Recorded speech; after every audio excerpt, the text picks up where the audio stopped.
Kilic, Director General of the Research Center for Islamic History, Art and Culture, ISTAC-IIUM, accompanied by Honorable Professor Dr. Said Farid Al-Attas, Professor Dr. Abdul Aziz Birgood, Dr. Abdul Riza Alimi, Mr. Muslim Imran, Your Excellencies, Ambassadors and Representatives from Diplomatic Corps.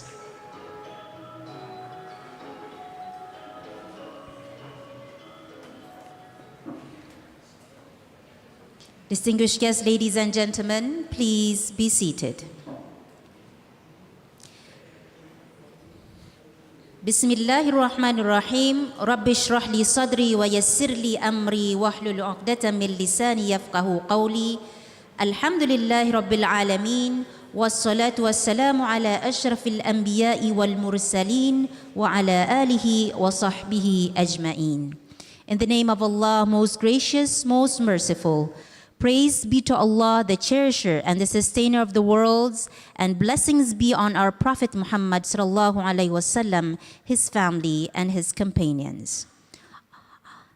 Honorable Professor Dr. Mahmoud Erul Kilic, Director General of the Research for Islamic History, Art and Culture, ISTAC-IIUM, Professor Dr. Said Farid Al-Attas, Chairman of Asia West East Center, Professor Dr. Abdul Aziz Birgood, Dean, International Institute of Islamic Thought and Civilization, ISTAC-IIUM, Dr. Abdul Riza Alimi, Founder and CEO of Asia West East Center, AMEC, Mr. Muslim Imran, Asia Middle East Center for Research and Dialogue, AMEC, Your Excellencies, Ambassadors and Representatives from Diplomatic Corps, honorable guests, ladies and gentlemen, Assalamu alaikum wa rahmatullahi wa barakatuh, and a very good morning.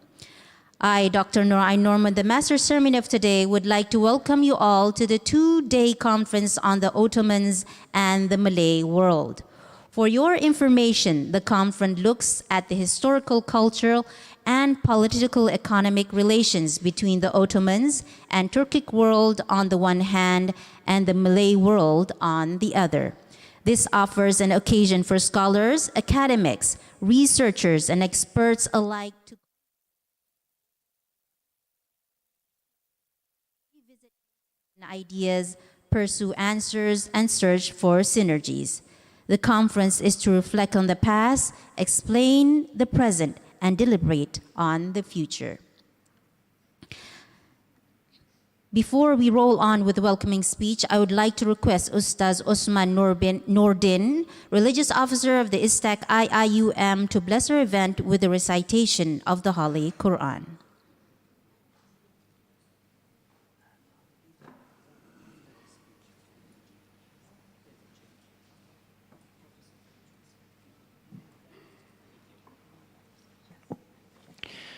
Assalamu alaikum wa rahmatullahi wa barakatuh.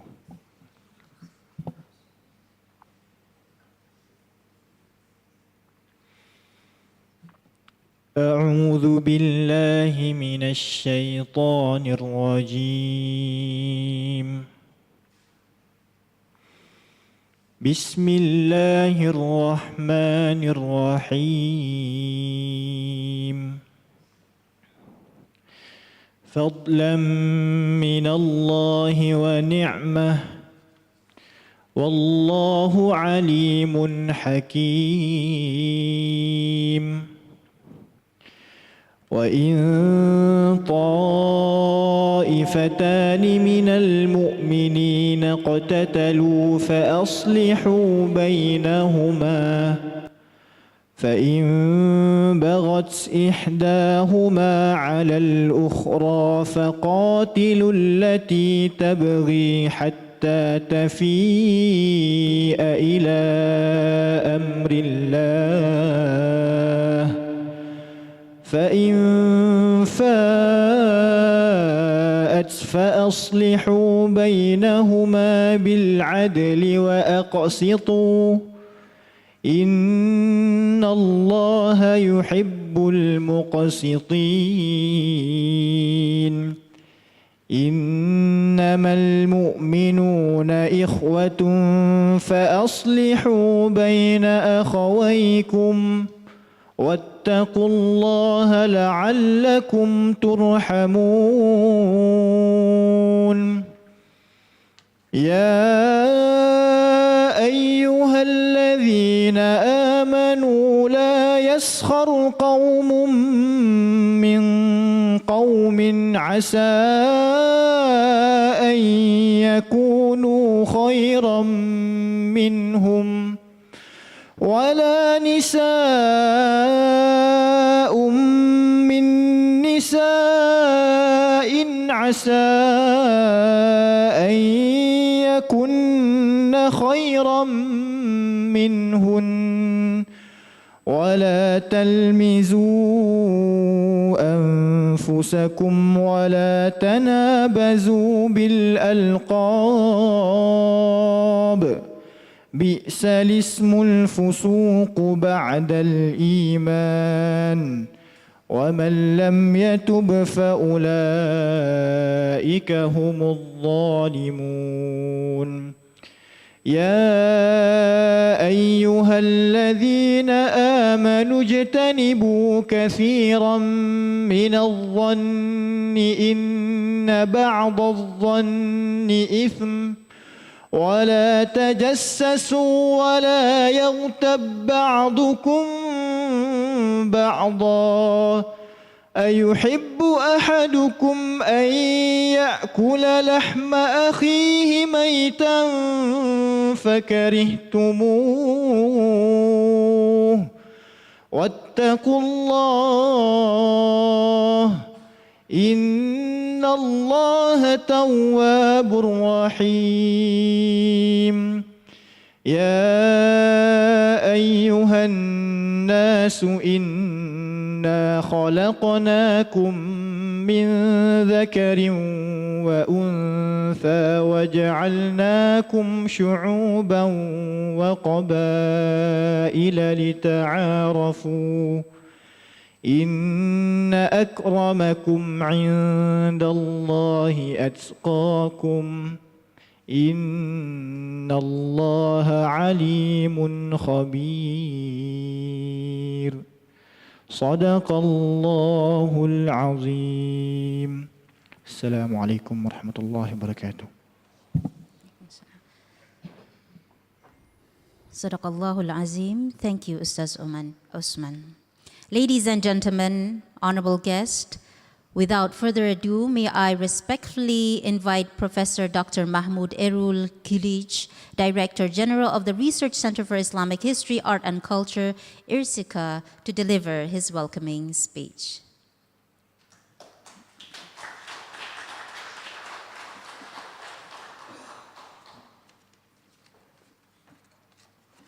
All right, thank you very much. Bismillahirrahmanirrahim. As-salatu was-salamu ala Sayyidina Muhammadin wa ala alihi wa sahbihi ajma'in. Good morning to all.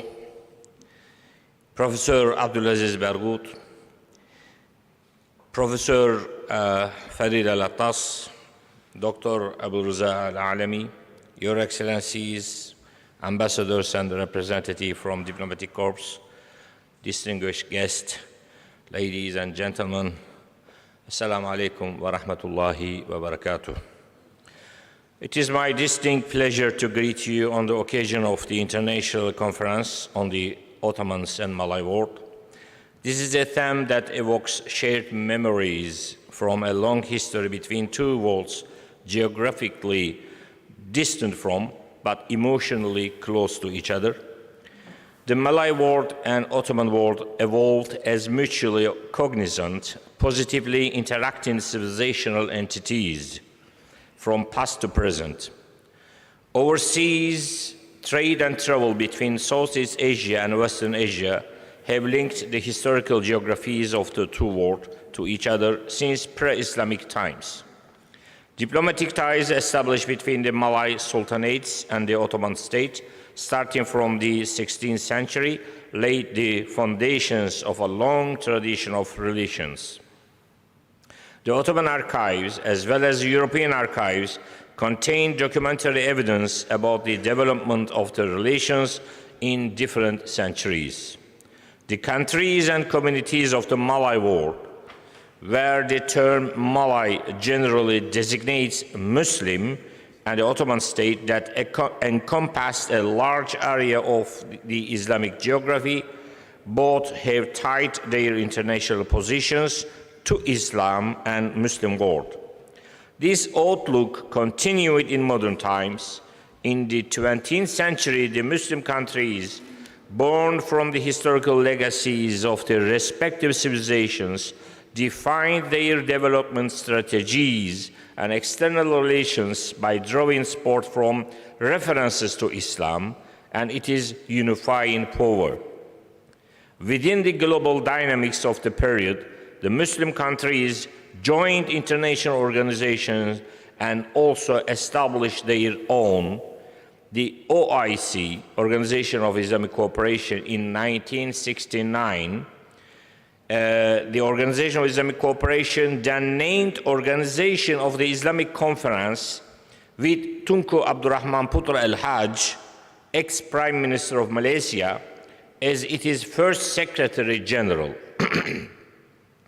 The OIC's Cultural Center, ISTAC, was established in 1979 in Istanbul with the mission to produce scholarly information and promote objective studies on the history and heritage of Islamic civilization, the arts and cultures of Muslim countries.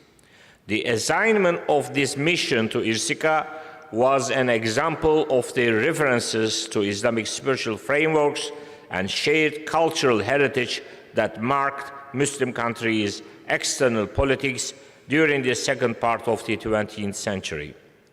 The OIC member states' engagement in the avenue of international relations also gave birth to the authentic intergovernmental project that is noteworthy at this point.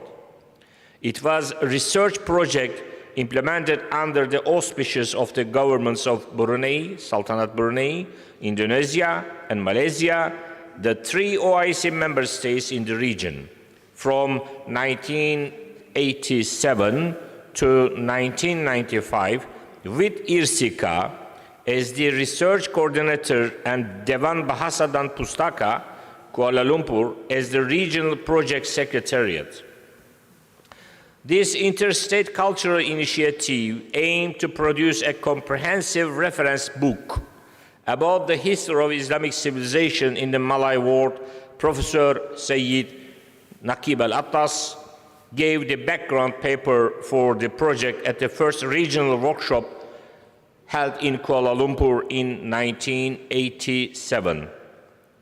Its outcome, the book titled Islamic Civilization in the Malay World, edited by Professor Muḥammad Osman from Malaysia, published in 1997, has been forwarded by Dato Seri Anwar Ibrahim, then Deputy Prime Minister of Malaysia. This book is a major source on the subject. This book translated into Turkish, into Persian, and some other languages as well. The project initiative is still quoted as an example of cultural diplomacy. Inputs were drawn from the project from the International Seminar on Islamic Civilization in Malay World, organized by ISTAC and the Minister of Religious Affairs of Brunei Darussalam, under the patronage of His Majesty, the Sultan and the Yang Pertuan of Negara Brunei Darussalam in 1989. The numerous activities organized by ISTAC in cooperation with Malaysian institutions include the International Conference on History and Governance of Awqaf in South and Southeast Asia, colonial interventions and modern states, held jointly with the International Islamic University of Malaysia in 2018, as well as several exhibitions and workshops on Islamic arts held during cultural festivals.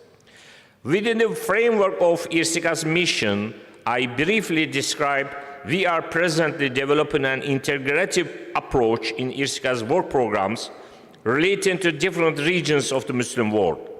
This integrative approach entails a renewed emphasis on the concept of civilization, which encompasses all aspects of culture in each region, including the history of Islamic scholarship, religious literature, vernacular technologies, arts, and architecture.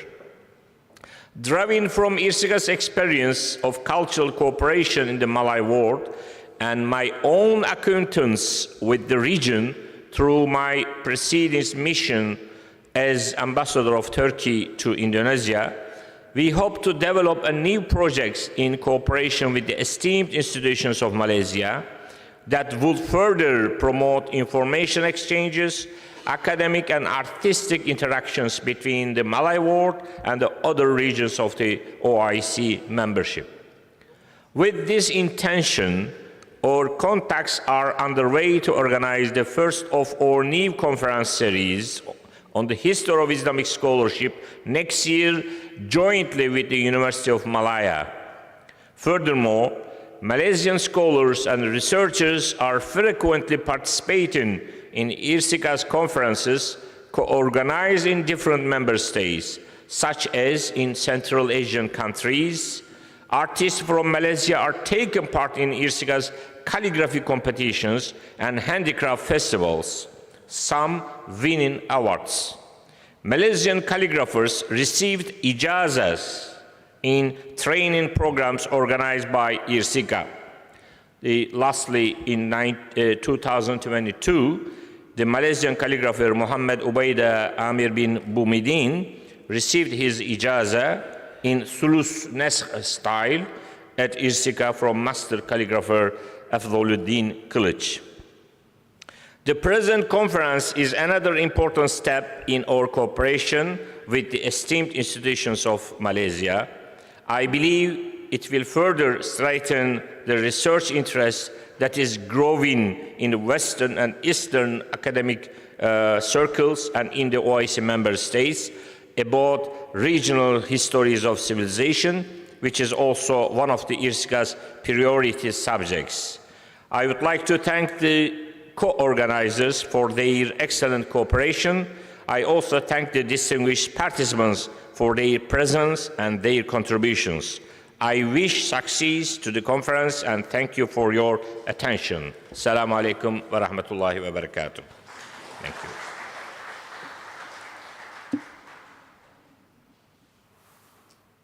Thank you, Professor Dr. Mahmoud Erul Kilic, for your inspiring speech. Ladies and gentlemen, let us now watch a video presentation from the Islamic History, Art and Culture IRSICA.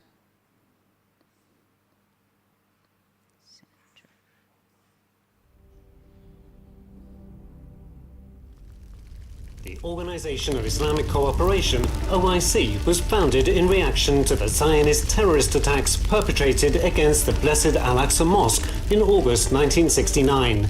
The OIC is the common voice of the Muslim world. The OIC's raison d'etre is to save Al-Quds from occupation. The organization also addresses the common concerns of the Muslim world in various fields. The OIC deals not only with issues concerning the Muslim world, but also addresses common challenges facing humanity, including peace and security, poverty alleviation, extremism and terrorism, climate change, interfaith and intercultural relations, empowerment of women and vulnerable population groups. Allahu Akbar, Allahu Akbar, Allahu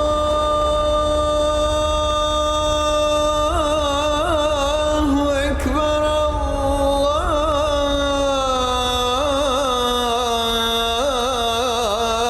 Allahu Akbar. ISTAC, based in Istanbul, is one of the 6 subsidiary organs functioning under the OIC General Secretariat. ISTAC is the cultural arm of the OIC. ISTAC-IIUM has the mission to safeguard the cultural heritage of Islamic civilization, promote cultural cooperation among Muslim countries and with other countries around the world.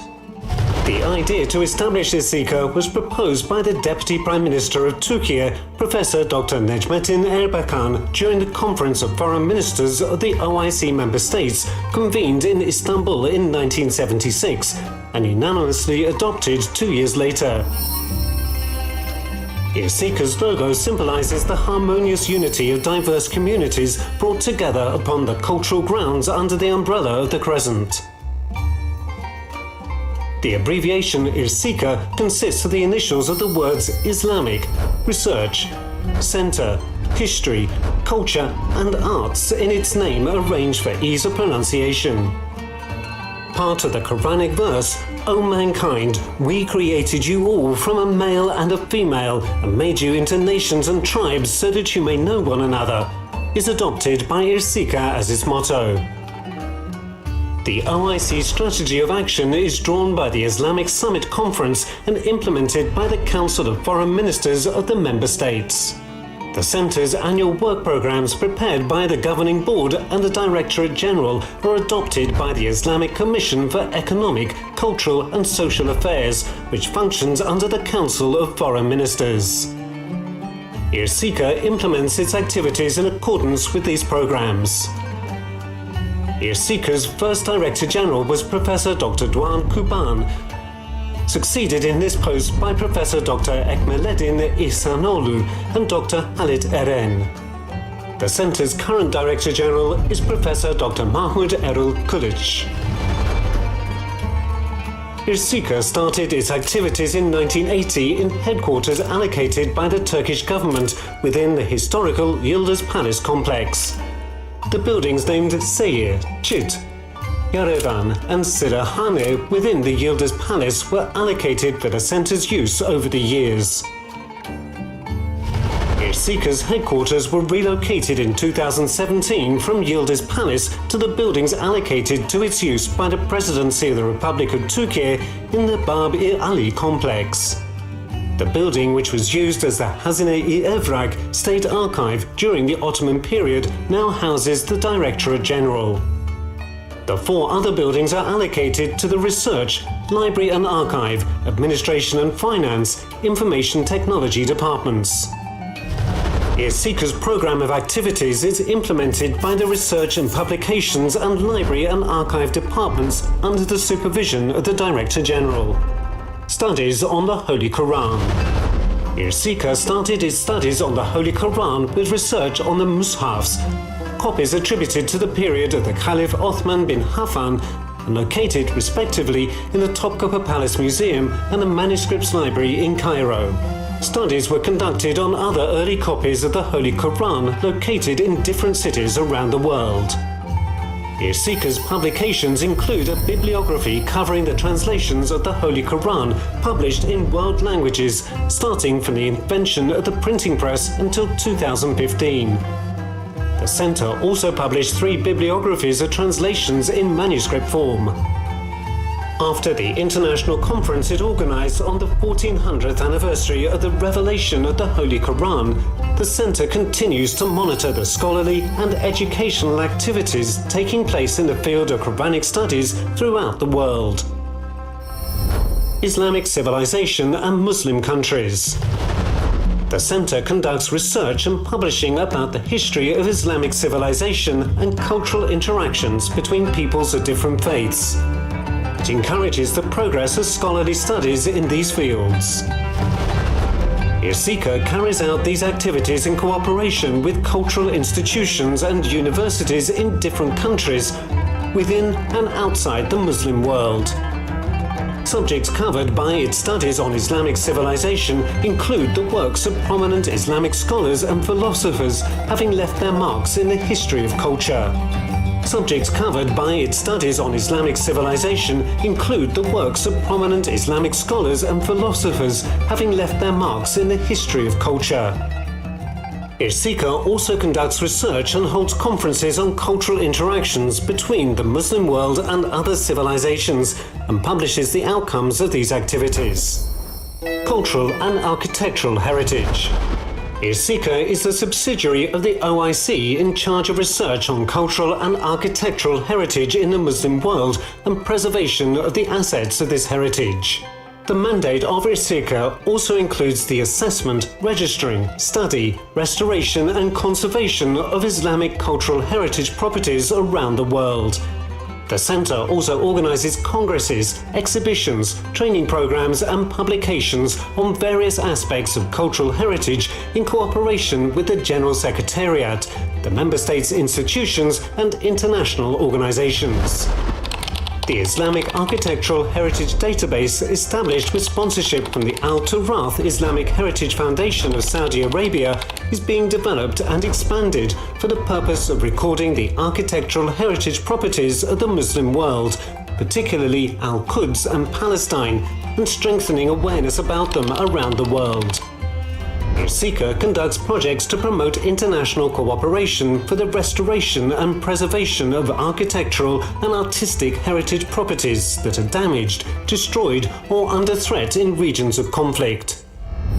Islamic arts and handicrafts. ISTAC conducts research projects, organises symposia, exhibitions and training programs with the aim of preserving and promoting the traditional arts and handicrafts of the Muslim world. Within the framework of promoting the artistic heritage of Islamic civilization, the Centre gives special importance to Islamic calligraphy on account of its central place among all Islamic arts. ISTAC has organised international calligraphy competitions every 3 years since 1986. Each round of the competition is dedicated to an eminent calligrapher who contributed to the development of this art. ISTAC's international calligraphy competition is conducted in 10 categories of styles, with the participation of thousands of calligraphers from around the world. It is a leading and prestigious event in its field. Training programs on calligraphy are organised at ISTAC's headquarters, in the member states and also online, leading to Ijaza, that is, the licence to teach this art, presented by teacher to student at ceremonies held for the purpose. İSTAC'ya müteşekkiriz. The Centre occasionally organises gatherings of artists from various regions of the Muslim world to encourage cultural interactions and cooperation among them. ISTAC tries to promote the traditional handicrafts of the Muslim world by facilitating access of artisans' products to international platforms. The Centre's publications on Islamic arts include reference books in various languages, calligraphy exercise books and catalogues of award-winning works in its competitions. Winners' works in ISTAC's calligraphy competitions organised over the years have formed a valuable collection, which ISTAC preserves with utmost care. The Centre frequently gives public view to samples from this collection by holding exhibitions in different countries. Library and Archive. ISTAC Library is one of the leading special libraries of the world in the fields of Islamic history and civilization. The library serves users from around the world with its collection specialized in history, geography, religion, science, philosophy, architecture and literature within the wide framework of Islamic culture and civilization.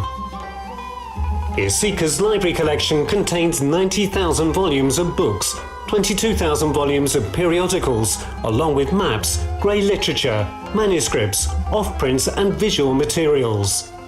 The collection is expanding with new acquisitions, donations and exchanges. The archive of ISTAC contains 21 volumes of early Ottoman prints from Müteferrika's press, 5,504 titles of works in Ottoman Turkish, and a complete collection of the newspaper Takvimi Vekai, along with other rare periodicals and about 500 manuscript works. Farabi Digital Library, established by ISTAC, allows access to users from a single interface and permits synchronization of operations with other libraries. A large number of works have been digitalized and made available through the Farabi Digital Library, which continues to be expanded.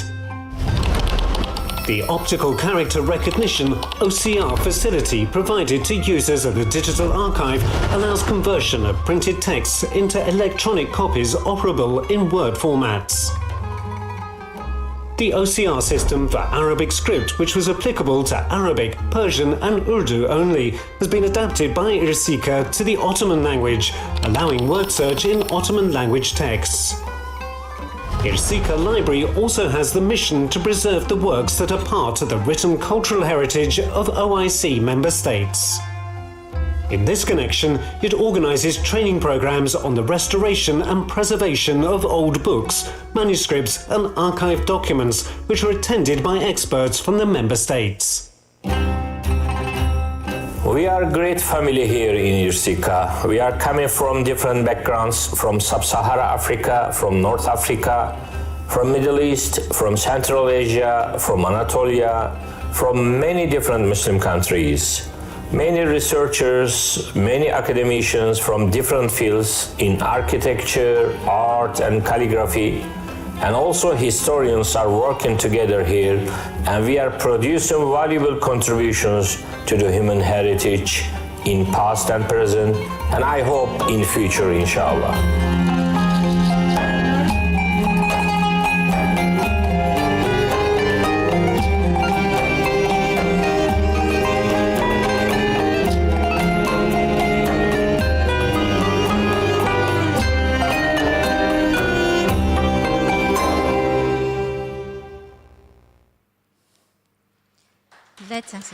Let us give a big applause to ISTAC. Thank you for bringing us to the other part of the world and for representing us to your center, and wonderful efforts for promoting Islam and continue to building civilization. Honorable guests, ladies and gentlemen, may I now invite Honorable Dean of ISTAC-IIUM, Professor Dr. Abdul Aziz Birgut, to deliver his welcoming speech.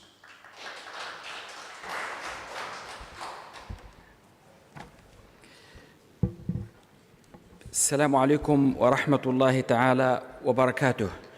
Good morning. Honorable Professor Dr. Mahmoud Errol Kelchi, Director General of the Research Center for Islamic History, Art and Culture, ISTAC, Professor Dr. Sayyid Farid Al-Attas, Chairman of Asia-We, Your Excellencies, Ambassadors and representatives from diplomatic corps, brothers and sisters, distinguished guests, ladies and gentlemen, once again, Assalamu alaikum wa rahmatullahi ta'ala wa barakatuh. First of all, let me welcome Prof. Mahmoud and all the delegation, official and the scholars, the professors who came all the way from Turkey to attend this conference today. Also, I would like to welcome all the participants here, those who are with us here, in this room here, in this conference hall, and also those who are following in the YouTube channel of ISTAC. Brothers and sisters, this is really a great honor to have you here at ISTAC, the International Institute of Islamic Thought and Civilization, IIUM, to organize this very important conference on Ottomans and the Malay world.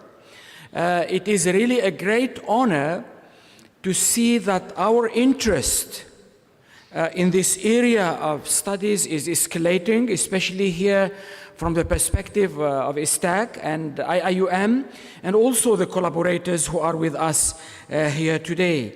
Many collaborators you see in the screen there, they have done a very great job to make this event today very successful, especially Dr. Riza and his team, and ISTAC and the team, and all other collaborators here. And from ISTAC here, Professor Dr. Murad was helping to make this event a success.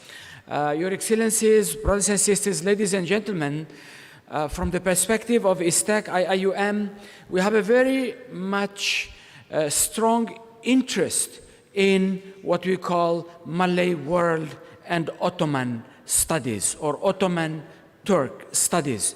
For your information, in 2016, 15-16, IIUM and ISTAC has established two centers. One center at ISTAC here, and one in Sultan Fatih Muhammad University.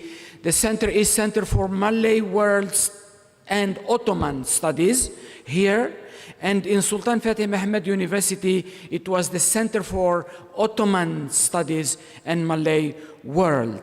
And we are now in the middle of reviving and enhancing the work of the two centers. That's why we consider this conference today as one of the very important events that we can build on, really to enhance the collaboration between not only the Malay world and Ottoman, including also the Persian world, including also the Arab world, including the Ummah at large, brothers and sisters. Looking at the situation of the Ummah today and what you see happening in Palestine in the same time while I'm speaking, the whole Ummah needs to come together and put its effort towards not only solving this issue, but regaining back the dynamism of Islamic civilization,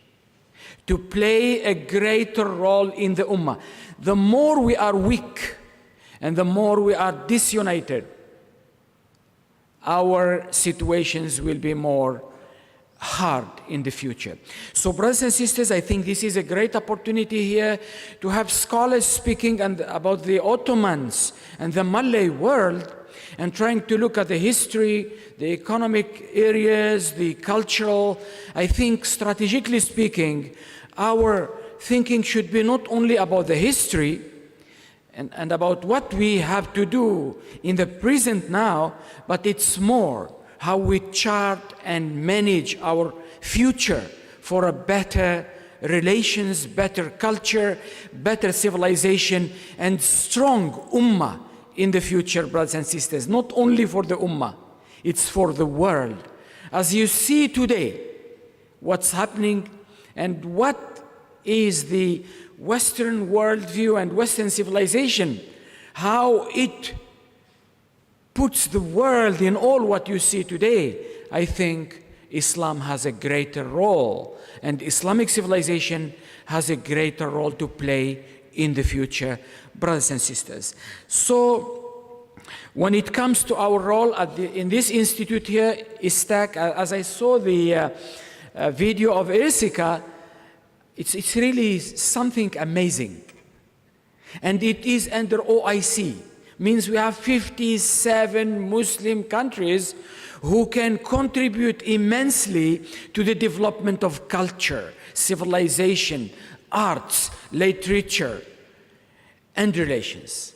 Strategically speaking, as we are today talking about the Ottomans and the Malay world, I think Turkey and Malaysia today playing a great role and are to play a greater role in the future in this ummah. Also in Malaysia here, that's why you see at ISTAC here, we talk always about Malay world civilization. We are not talking only about the language, about the culture, about the arts, but we are talking about a civilizational block with its history, culture, civilization, geography, economic, political, social, scientific relations and contributions to the Islamic world and to the world. It's the same how we look at the Ottoman world. We are talking about civilizations engaging, not just from one perspective or another perspective. So brothers and sisters, this is the vision of ISTAC for the development of the relations between the Malay world and the Ottoman world and the rest of the Islamic world, brothers and sisters. As we see in the library and the research of Ersica, for your information here at ISTAC, Sayyid Naqib Al-Attas library has inside the library 2,700 manuscripts. Many of them are rare manuscripts. Persian, Turkish, Jawi, Arab, and other languages. So it's a very great area and field of research, to bring scholars, researchers, and great experts to be here with us and do their research and bridge the Ummah together. As Dr. Mahmoud, Prof. Mahmoud mentioned in his speech, talking about cultural diplomacy. That's the role that we have to play as institution of education when we speak about cultural diplomacy, arts diplomacy, civilization diplomacy, and we need to advance this cause, brothers and sisters. So once again, I welcome you all, Prof. Mahmoud and the delegation, and Dr. Riza and all the team who organized this, our Professor Murad, our team at ISTAC here. Thank you very much indeed for the great job of making this event a success today. And I tell you, at ISTAC here, we welcome you to do your conferences, to do your research, and to continue supporting the Ummah using research, arts, culture, civilization as your platform. With this one, I thank you all. Wassalamu alaikum wa rahmatullahi ta'ala wa barakatuh.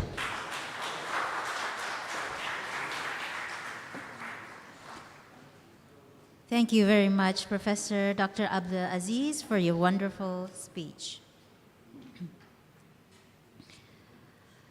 Honorable guests, ladies and gentlemen, may I now invite Professor Dr. Honorable Chairman of Asia West East Center, SUE, Professor Dr. Farid Al-Atas, to deliver his welcoming speech.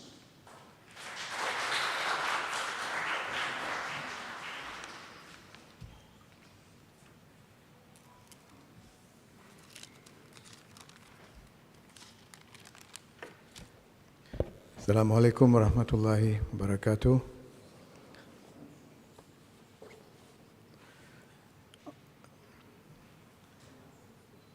Also, let me say salam sejahtera, as we say in Malaysia.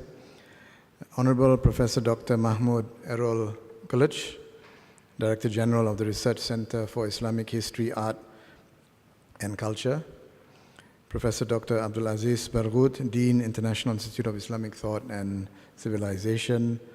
Dr. Abdul Reza Alami, Founder and CEO of Asia West East Center. Dr. Muslim Imran, Director of IMEC. Your Excellencies, Ambassadors and representatives of diplomatic corps, and ladies and gentlemen. Assalamu alaikum wa rahmatullahi wa barakatuh. Let me just say a few words to give you some background to our conference. Now, we organized this conference to recognize the diversity and contributions of the various civilizations of the Muslim world. Now, the Muslim world is obviously not homogeneous. The Muslim world is united in terms of the religion that we profess. But in terms of culture, the Muslim world is very diverse. Professor Barghouth was referring to the Malay world civilization. He also referred to Ottomans as a civilization. Now, the Muslim world, of course, is constituted by various, you can say, subcultures or civilizations. There is the Turkic world, which includes the Ottomans. It includes present-day Turkey. It includes the nations of Central Asia. In other words, the Turkic-speaking countries. Then you have the Persianate world, which includes Iran, Afghanistan. It includes Tajikistan. It also includes that part of India which is influenced by Persian civilization. There is also the African world of Islam. You have the Sunnic world, Islam in China, and you have the Malay world. Now, each of these civilizations within the Muslim world have their own distinctive cultures, languages, of course, contributions to visual arts, and many other spheres in culture. If you just look at food, we see Muslims may be united by religion, but sometimes we can be separated by food, because in some parts of the people from some parts of the Muslim world, especially in the Middle East, are not able to take Malaysian food. They find it too hot, too spicy, maybe too fishy sometimes. So we may be united by one religion, but we cannot agree as to what constitutes good food. This is the diversity of the Muslim world. Now, unfortunately, in the modern period, the different cultures, the different civilizations in the Muslim world have been separated from each other. For example, Malays, Indonesians have much less contact with the other civilizations of the Muslims compared to 200 years ago, compared to 400 years ago. And this is partly because of colonialism, partly because of the globalization of Western civilization, where our education systems are more oriented towards the West rather than to each other. So we find it difficult, especially in the Malay world, to find experts on Ottoman civilization, on the civilization of Iran, on the Arab world, on Africa.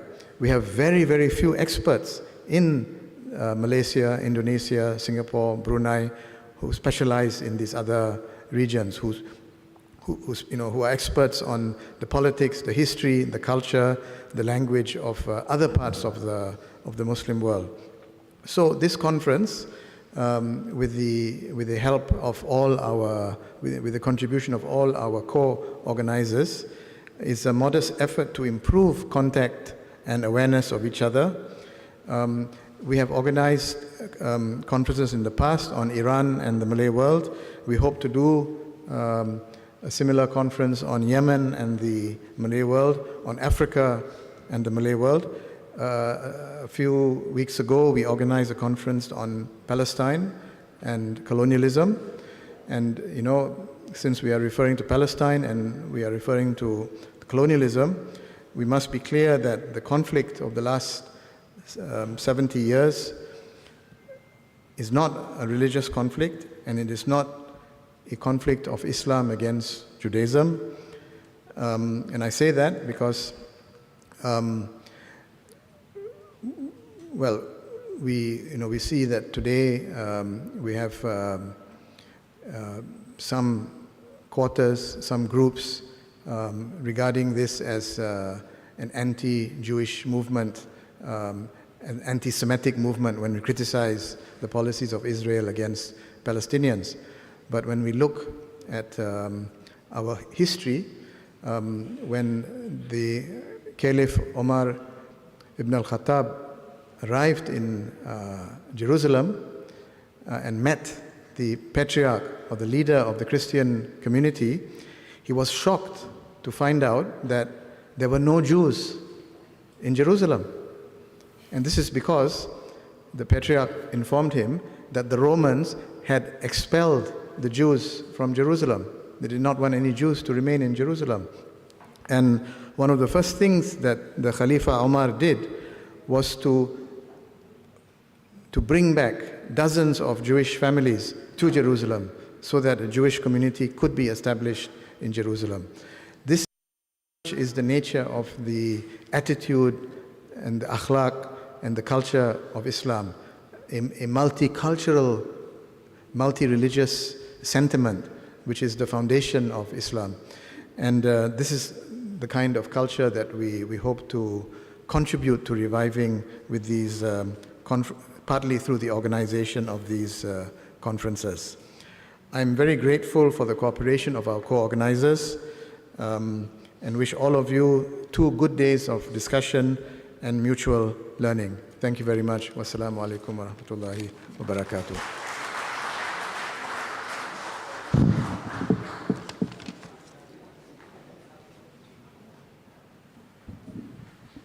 Thank you very much, Professor, for your delightful speech. Honorable guests, ladies and gentlemen, before we continue with our next session, I would like to take this opportunity to convey our sympathy, solidarity, and heartfelt condolences to our brothers and sisters in Palestine and to the bereaved families. Al-Fatiha.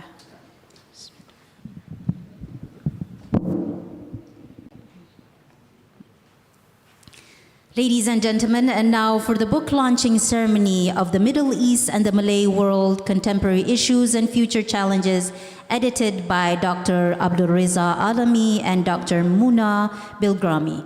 We are very pleased to have Honorable Professor Dr. Mahmoud Erul Kilic, Director General of the Research Center for Islamic History, Art and Culture, IRSICA, with us today. We request the honor of him to be on stage along with the Professor Dr. Sayyid Farid Al-Atas, Chairman of Asia West East Center, Professor Dr. Abdul Aziz Birgut, Dean of ISTAC-IIUM, Dr. Abdul Reza Alami, Founder, CEO of West East Center, and Mr. Muslim Imran, Asia Middle East Center for Research and Dialogue.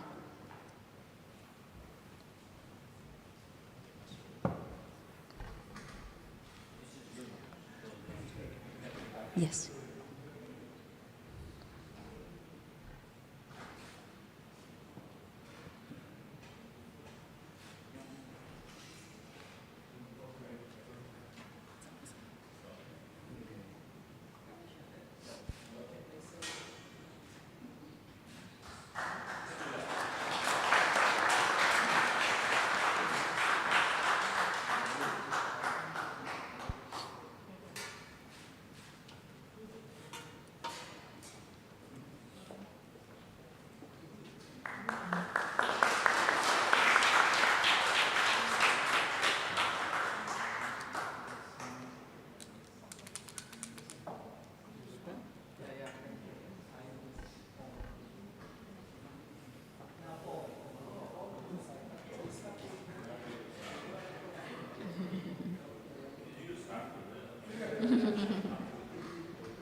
And now, souvenir presentation from ASIA-WIN AMEC to Honorable Professor Dr. Mahmoud Erul Kilic, Director General of the Research Center for Islamic History, Art and Culture.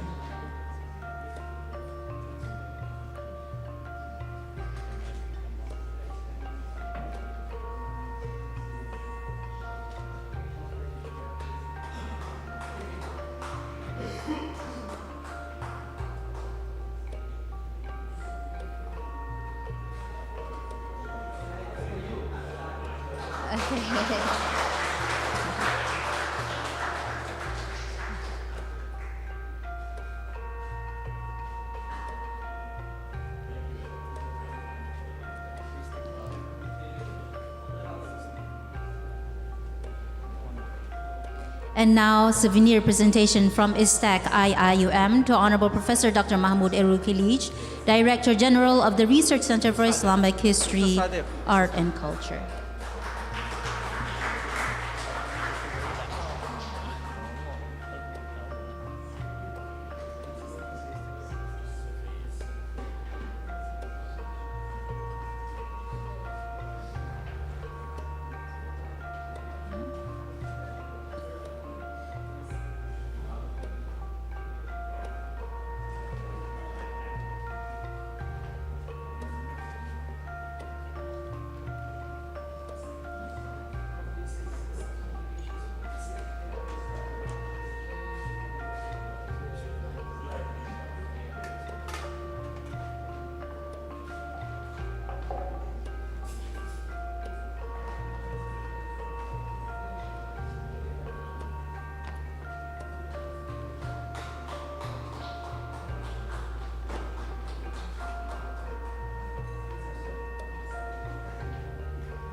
Distinguished guests may step down. Or there's, I'm sorry, there is a gift presentation from Irsika to all the distinguished guests.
Thank you, distinguished guests.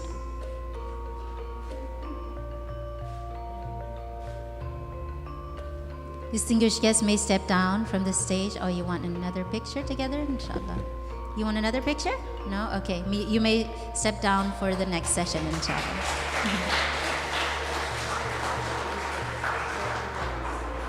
I want to introduce you a little bit about this book. This book is the strong links between the Malay world and the Middle East have been shaped by interweaving forces, foremost among them the historical role of the spread of Islam, the modern colonizing forces of Europe, and more latterly, the contemporary interests of world powers. So this book is edited by Dr. Abdul Reza Alami. He's currently serving as the co-founder director of Asia East Center, Asia We based in Kuala Lumpur, Malaysia, and also Dr. Muna Bilgrami. She is currently a research associate at the University of Johannesburg. Okay, I now call upon Dr. Abdul Reza Alami to give a word.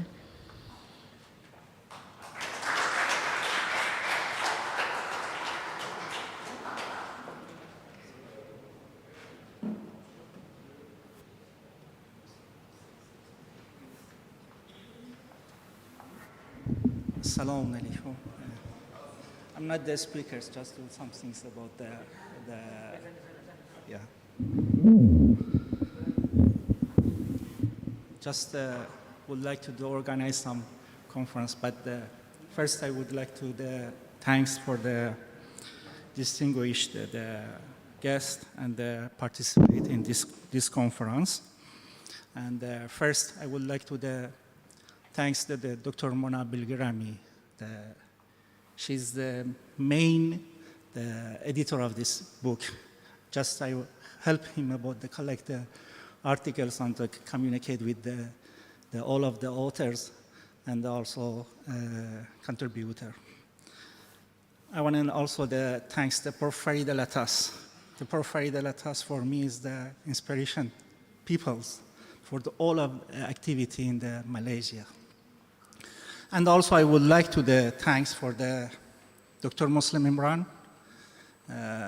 He support us for the 3 conference and also the publication this book, and also Dr. Abdul Razak Aḥmad, director of the Baitul Amana, to support us for the Middle East conference and also publication this book. Today I want to say some things about my brothers, Shahid Muhammad Jamil. When we started to organize this conference, Shahid Muhammad Jamil, one of the members of the active, and they also helped us to organize this conference last year. And Shahid Muhammad Jamil martyred last week in the Gaza with the wife and the 7 children and the 20 people, 20 members of the family, one night in the Gaza. And Muhammad Jamil, Shahid Muhammad Jamil graduated 2 months ago from the USIM, and 3 weeks ago, 4 weeks ago, went to the Gaza after 5 years. I cannot say some things about the Jamil. Would like to invite Brother Muhammad, Brother Muslim Imran, the director of the ISTAC, to say some things about the Muhammad Jamil and another brothers of the Palestinians. Please.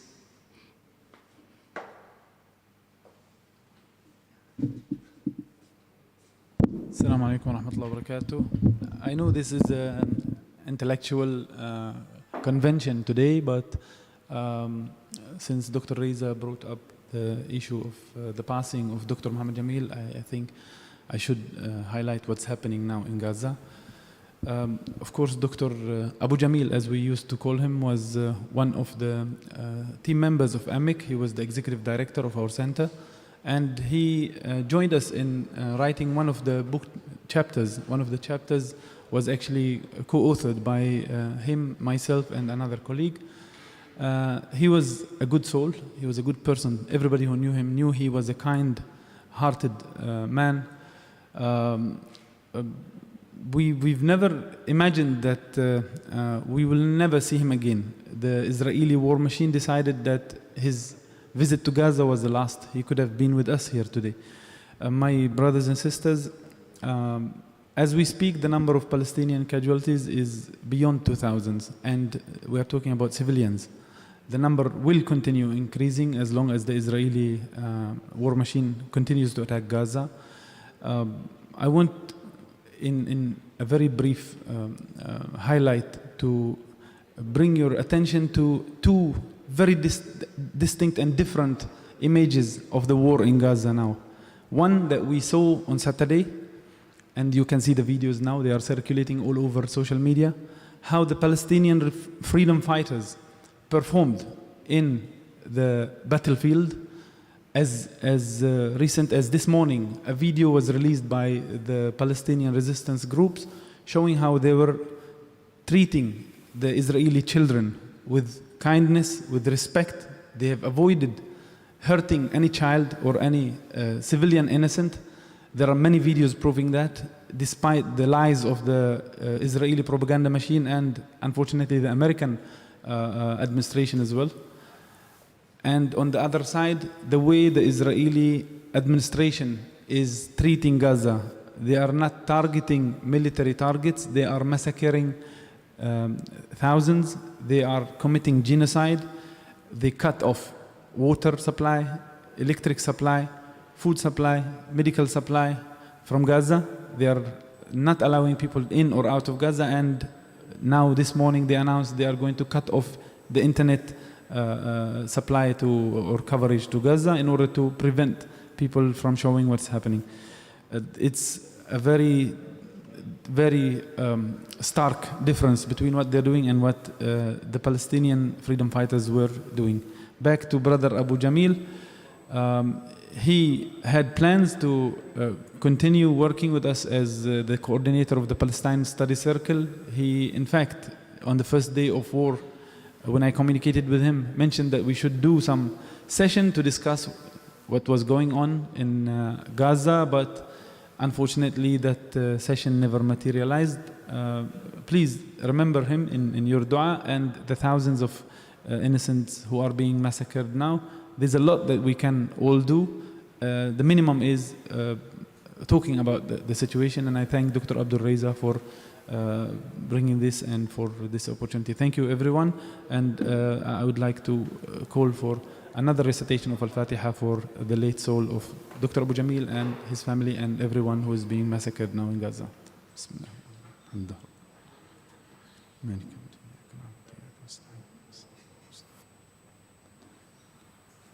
Ameen. Thank you.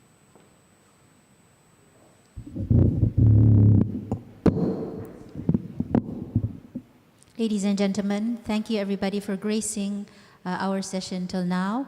And now we have the tea breaking session, and everybody, distinguished guests and everybody here is invited to have refreshment at the banquet hall. After this, we will continue our session right here at around 11:45, I think, in inshallah.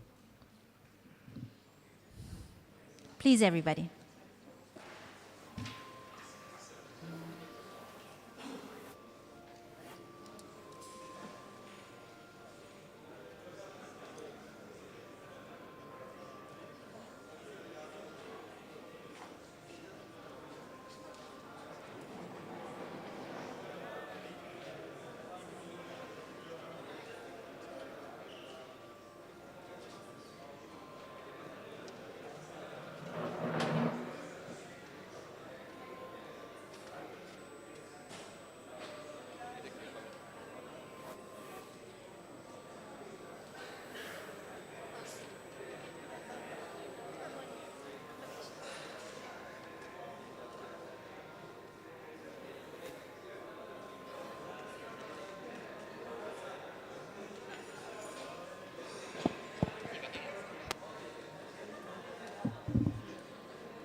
Mana ni? Okey. Ya. Sekarang berada nombor 13 vocal echo. Dia tulis ni 13. Kau kena on kan sini. Tak masuk.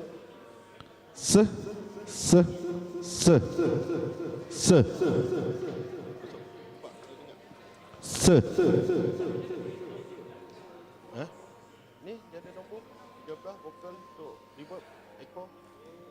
Ni reverb hall, ni reverb apa ni, reverb plate. Tu pasal aku cakap macam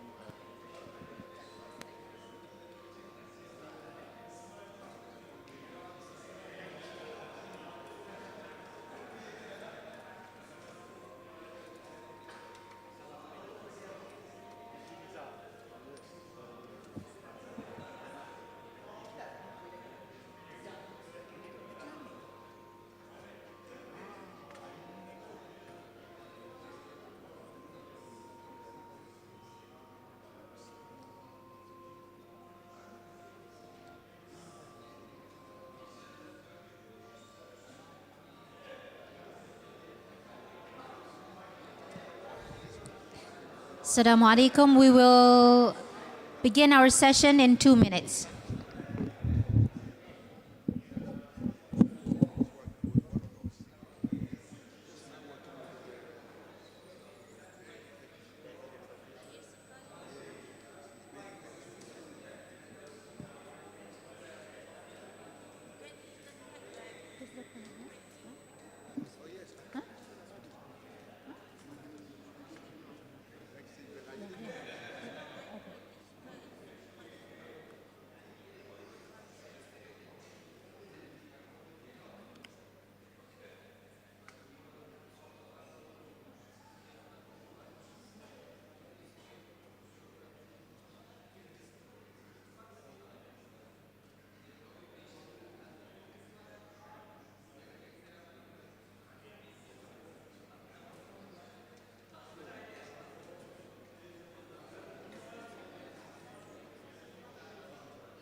Assalamu alaikum wa rahmatullahi wa barakatuh. We will start our session now. Please, participants, fill the seat in front, inshallah.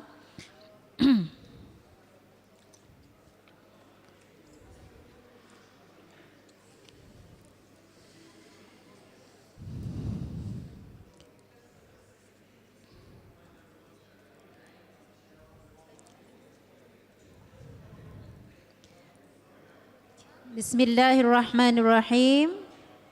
Ladies and gentlemen, honorable guests, welcome back to the International Conference on the Ottomans and the Malay World, Contemporary Reflections on History, Culture, and Economy. The first session will be presented by Professor Dr. Ismail Hakki Kadı from the Department of History, Istanbul Medeniyet University, and will be moderated by Mr. Adam Musa from ISTAC-IIUM. I now kindly request Professor Dr. Ismail Hakki Kadı, together with the moderator, to be presented on the stage for the next session, for the first session. Call the professor to be, call him like this.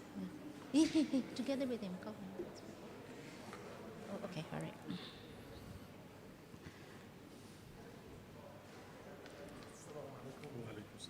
Professor, how are you? Fine, how are you managing? Oh, that's great. I have to sit there. Yes, sir. Okay.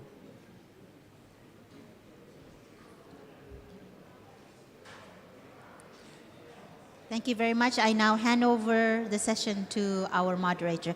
Our moderator is a PhD candidate in postgraduate. He's a postgraduate student in ISTAC-IIUM, and he is from Uganda. The floor is yours, Mr. Adam. Assalamu alaikum wa rahmatullahi wa barakatuh. أعوذ بالله من الشيطان الرجيم بسم الله الرحمن الرحيم والصلاة والسلام على رسول الله صلى الله عليه وسلم.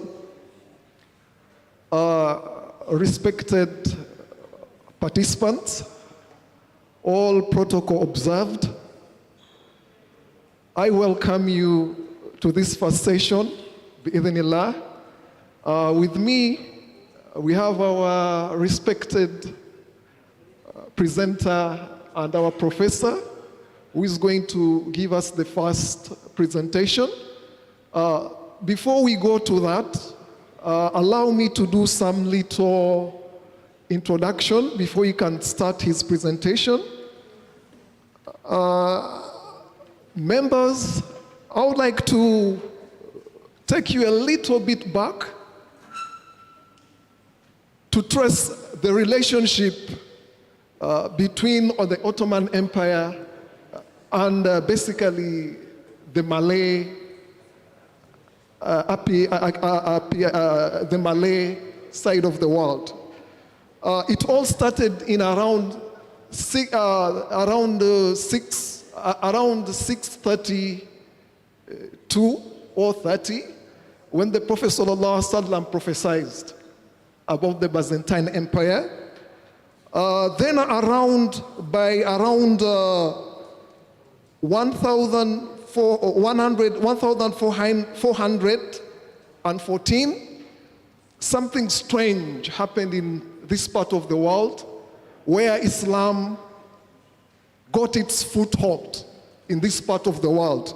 It was around the same time something great was happening around Europe, around Turkey, within the Byzantine Empire. We all have a recollection of Mehmet II and what he did. So it was from there in 1453 that changed the whole world, the whole picture of the world. So today, our professor, having given you that kind of background to the history, since we have our professor of histories around, I just want to provoke my professor. I know very well he's going to be discussing from 1836 all the way to 1906. So it is very good to take you backwards to see the atmosphere backwards, and maybe you can link, and then inshallah we move forward. So brothers and sisters, allow me to introduce Professor Ismail Hakki Kadı. He is a professor of history, and that's why I attempted a little bit as a student of history and Islamic history to provoke his mind a little bit and make all of us, bi'idhnillah, understand maybe this subject matter much better. Professor is from Istanbul, Medeniyet, sorry if I pronounce it badly, Medeniyet, that is in Istanbul. His interest, he has 3 key interests. 1, Ottoman institution and civilization. That's why I had to take him backward a little bit. Then on the other side also he has interest in history and also economic history. Then he also has interest in history of economic thoughts. So we, in front of us, we have Professor. Please, I won't go further. He has done a lot of publication. It's all written. The documents have already been provided, so I'm not going to go so much into that. So can we put our hands together and welcome our dear Professor? We remind you, you have 30 minutes, bi'idhnillah. 30 minutes, then you also have 15-minute session, then inshallah we end this session. Thank you so much, welcome. Well, it is relieving to hear that I have 30 minutes because I thought I had to finish at 11:30, which is a past time, I guess. Anyway, thank you very much for your kind interest. I would like to thank to the organizing committee for inviting me for this great event. I am going to talk about Muḥammad As-Saqqāf, which is known as Nong Chik. How I ended up in this issue is that recently I have been doing research on Sultan Abu Bakar's visit to Istanbul in 1893, and in the course of this research I realized that his role in the development of Ottoman relations with this part of the world might have been somewhat more crucial than attested in the available literature. So I tried to find out all kinds of mentions of Muḥammad As-Saqqāf in the sources that that was available to me. Muḥammad As-Saqqāf was I don't know to which extent you are familiar with this name, but he was a very prominent merchant, businessman, trader in 19th century Singapore. In fact, in the 18th and 90s, the most important Muslim trader. In the literature, he is sometimes referred to as the Ottoman honorary consul in Singapore, which is not true. In fact, I will come to this issue again. He is, of course, from a Hadrami family. His father or grandfather, Abdul Qadir As-Saqqāf, moved to Singapore in 1828, established a business there in spices, became rich, and he married his son, Aḥmad As-Saqqāf, with the Bugis family. Aḥmad As-Saqqāf was married with the Bugis.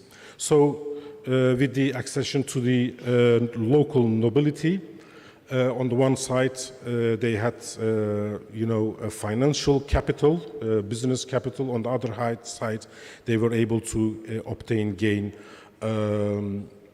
social capital as well. Muḥammad As-Saqqāf is also known for the land cost concession.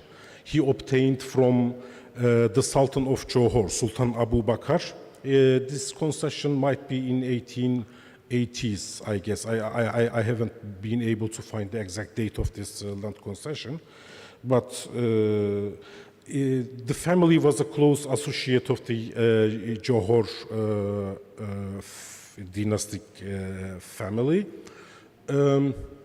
In the Ottoman sources, we had discussed this issue last night with Professor Göksoy.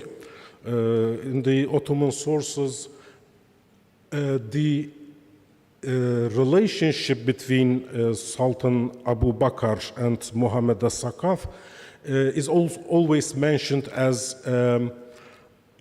dayısı or yeğeni.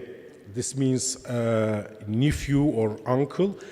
From the nephew side, it is maternal uncle because of this Bugis family connection. The As-Saqqāfs were very, very prominent in the transportation of Hajis from Singapore to Hijaz. One of their biggest business was that. For instance, in 1874, about 3,400 pilgrims, Hajis, were transported by the As-Saqqāfs. This handsome guy from Singapore to Hijaz. One of the business activities that was quite interesting and for which the As-Saqqāf had been mentioned in the available literature as well as by the colonial administration's chancelleries was his combination of this Hajj business with the land concession in Kukup. Most of the Hajjis in those days, most of Southeast Asian, Javanese Hajjis from this region, appears to, venture to the Hajj without having the required financial means. What they did is, when they have only a one-way ticket to Hijaz, they bought the ticket and went to the Hijaz. And, after a while, when they wanted to return, they didn't have the financial means to return. This was a big problem. What Muḥammad As-Saqqāf did is that he offered them a job at Kukup plantations. So those Hajjis who wanted to return to this part of the world from Hijaz and didn't have the financial means had to sign a kind of agreement, and on the basis of that the amount that was to be paid for the transportation, they had to work at the plantation in Kukup. This kind of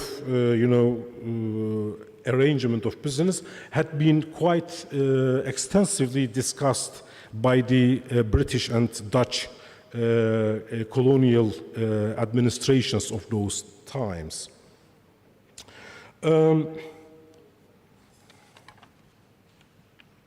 And this name of this plantation in Kukup was called Constantinople Estate. It is also, in that sense, ironic.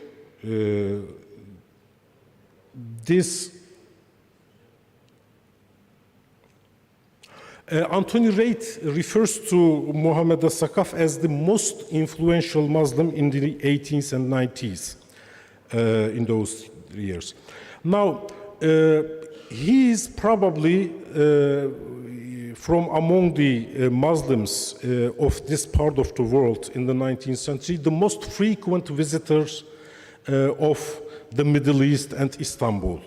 It is not possible to know how many times in total he visited Istanbul, but probably very frequent, the ones that I have been able to attest on the basis of the archival records I will mention.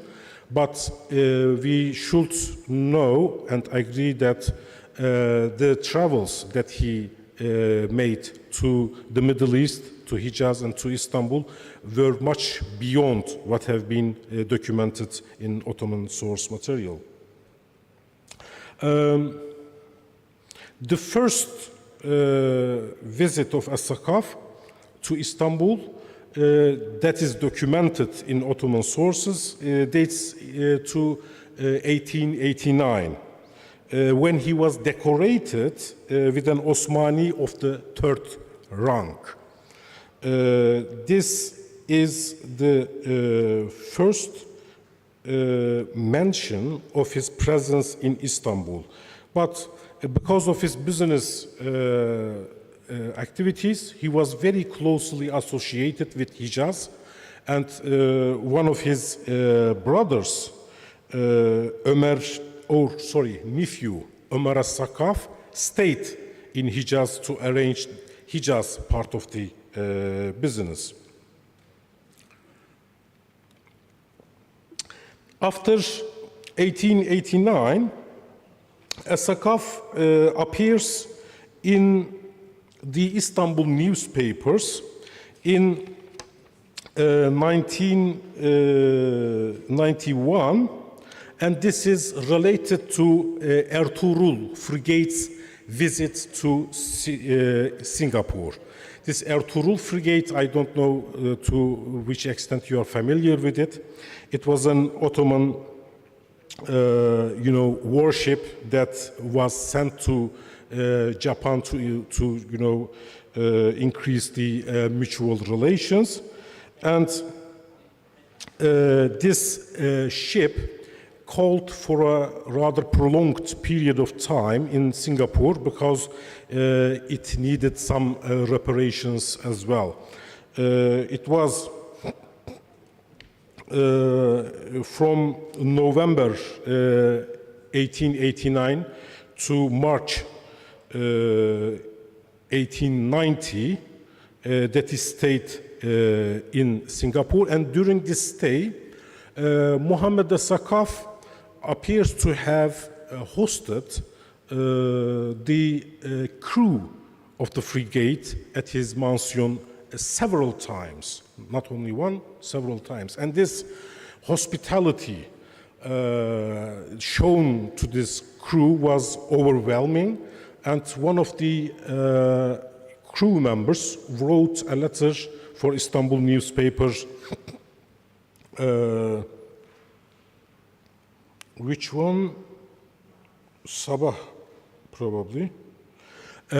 Gave an extensive description of the banquet. That there were slaves, fanning them to prevent them from, the arrangement of the table, the splendor that, it was, something that was overwhelming, apparently, for the Ottoman soldiers. After the Ertuğrul Frigate left Singapore, As-Saqqāf appears this time with the issue of the letter of Sultan of Aceh that was intended to be delivered to the commander of the Ertuğrul Frigate. It was the time of Dutch-Achenese War. The Achenese were, had retreated from Banda Aceh and continued their struggle. And in these circumstances, they apparently heard the arrival of the Ottoman warship, and the Sultan of Aceh reportedly sent a letter to be delivered to the captain of the ship, so that it could be delivered to the Sultan to,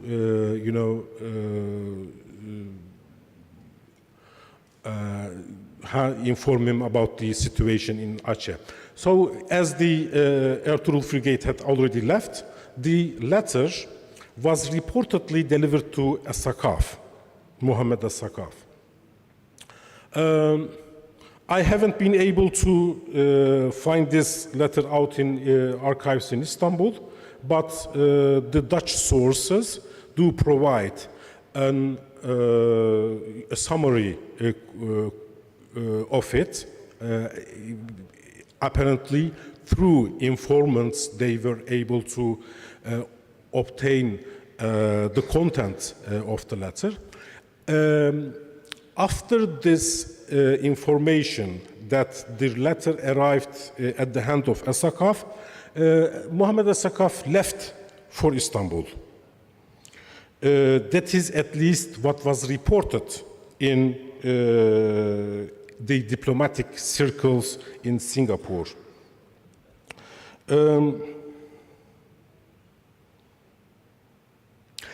I am not sure whether on this departure Muḥammad As-Saqqāf went to Istanbul or not. He might only have visited Hijaz, but quite interestingly, the Ottoman consul in Batavia, Jakarta today, wrote a note to the Ottoman government informing them about the departure of Muḥammad As-Saqqāf from Singapore. And it is quite interesting, if you let me to cite it in extenso. The Ottoman consul writes, quote, His Excellency Sayyid Muhammad bin As-Saqqāf Effendi, a resident of Singapore, has moved and migrated to Jeddah together with his family. He was born in Singapore and engaged in commerce. With the help of good luck, he accumulated a limitless wealth and fortune, but later, due to some sort of dispute with the British government, he deemed it unwise to stay there and left Singapore for Jeddah together with 130 members of his family on the board of the Lloyd Company's steamboat Poseidon, hired for 8,000 British pounds. The aforementioned Sayyid Muhammad has achieved a good name by publicly making his submission of loyalty to the eternal state of His Majesty, the Caliph, last year out of allegiance, patriotism, and devotion to the most highly exalted Sultanate, and he has the sincere approbation and respect of all. No other source that is available refers to a permanent move of As-Saqqāf from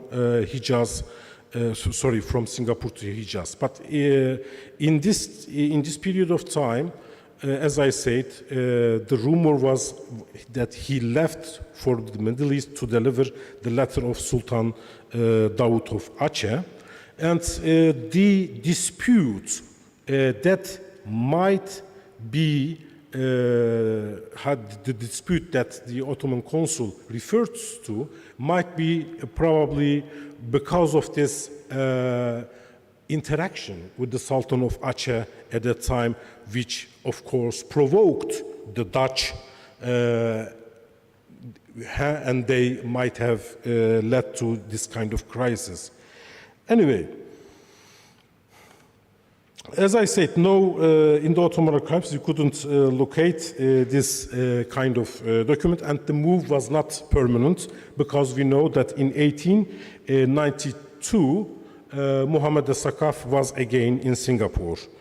And in 1893 he traveled to Istanbul together with Sultan Abu Bakr of Johor.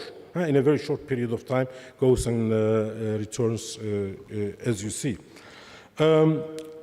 Together with Sultan Abu Bakr of Johor, he was received at the Yıldız Palace by Abdülhamit II on 24th April 1893, at a banquet. He received a medal of Osmani of the first rank this time, the one that he received previously of the second rank. What is interesting about this visit is that until my recent research, everything that we knew about Sultan Abu Bakr's visit to Istanbul was based on a British writer's diary, Wilfred Scavent Blunt. He gave quite a lot of details, especially about the Egyptian part of this travel. Wilfred Scavent Blunt gives a list of all the entourage of Sultan Abu Bakr. He lists his secretary, other ministers that accompanied him, but he doesn't mention even one time Muhammad As-Saqqāf. That is very strange, because if you look at Ottoman sources, Muhammad As-Saqqāf is the second most important person in the delegation. They consistently refer to Muhammad As-Saqqāf as the nephew of Sultan Abu Bakr, and Sultan Abu Bakr received the Murassa, Murassa, how would you translate it? Murassa? Hayır. Murassa nişan. I mean, ornamented decoration, ornamented decoration that is even above the first, class. So Sultan Abu Bakr received the Murassa, the high one, and As-Saqqāf, the first degree Osmani Nişanı, and the remaining members of the delegation received lower. All these indications show this is very strange. Why Wilfred Scavent Blunt didn't mention him, despite he knew a lot of detail about this visit. My hypothesis, at least, is that probably he wanted to exaggerate his own role in this successful reception of Sultan Abu Bakr in Istanbul, and for that reason he simply tried to ignore the presence of Muhammad As-Saqqāf, because Muhammad As-Saqqāf as a Saiyid and with all these kind of connections there would have probably capable of arranging this success. Muhammad As-Saqqāf is also frequently mentioned as a host of Ottoman visitors of Singapore. In those days, I have already mentioned the crew of Ertuğrul Frigate that they were several times hosted at his house, but they were not the only. We have Ottoman news reporters when they visited. Nasreddin el-Hüseyni from Servet newspaper appears to have been hosted by him. Abdurrashid Ibrahim, despite the fact that he stayed at a hotel, not at As-Saqqāf's house, was hosted at his house during an iftar where he delivered a lecture as well. Abdurrashid Ibrahim is also a very prominent intellectual of the time as well.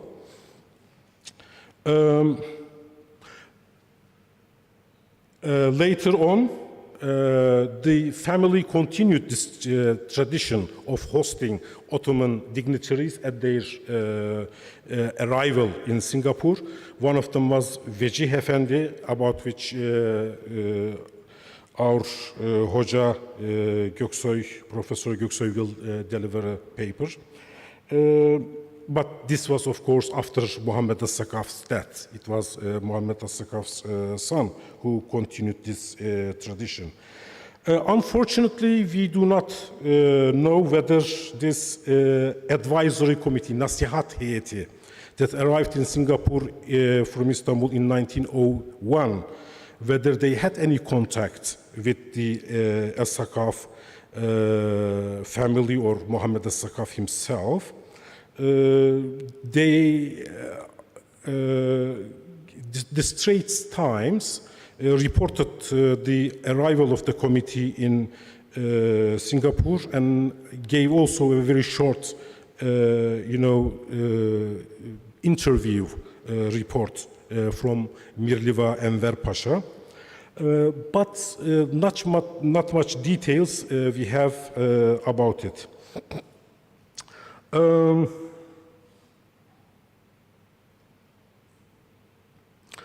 Beyond that, there are other mentions of Muhammad As-Saqqāf. He appeared frequently on very positive news report, never negative reports. Although, I mean, there are some disastrous things that happened to the family. This kind of things did not appear. Had the problem with this ship in 1880, I guess, that went ashore in around Arabia. This kind of news do not appear, but for instance, Tercüman-ı Hakikat in 1890 reports that Muhammad As-Saqqāf had helped a lot the Muslims who were expelled from Thailand and arrived in Singapore in dire need, and Muhammad As-Saqqāf was very generous, helping them and maintaining them there. İKDAM had news coverage about As-Saqqāf's school that he had established for the education of Muslim children. Another mention is quite interesting. That is, in November 1899, the Ottoman consul in Jakarta, Batavia at that time, your predecessor, he wrote to Istanbul that 200 Arabic copies of the book on the war between the Ottoman Empire and Greece could be sent to Muhammad As-Saqqāf for further deliverance. How much time do I have? 2 minutes. Okay, I will do my best. The war was in 1897 with the Ottoman overwhelming victory, of course, over Greece. And the account of this war was considered as a good opportunity to propagate Ottoman might and, of course, victory over a Christian power as a good opportunity for a propaganda on the basis of this. They have apparently published also an Arabic version of it.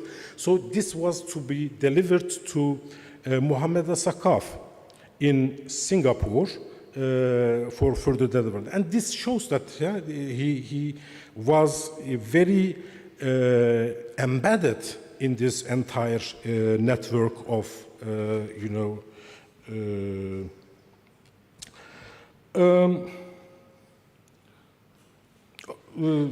okay, I mean, I had some other small remarks on this issue, but no Ottoman sources confirm that he had ever been appointed as an honorary consul to Singapore. Ottoman honorary consuls were from the Bajunate family. In the highest time of Muḥammad As-Saqqāf in the 18th and 90s. It is a bit obscure who was acting in that capacity. But Muḥammad As-Saqqāf wasn't appointed to that post. Once his brother,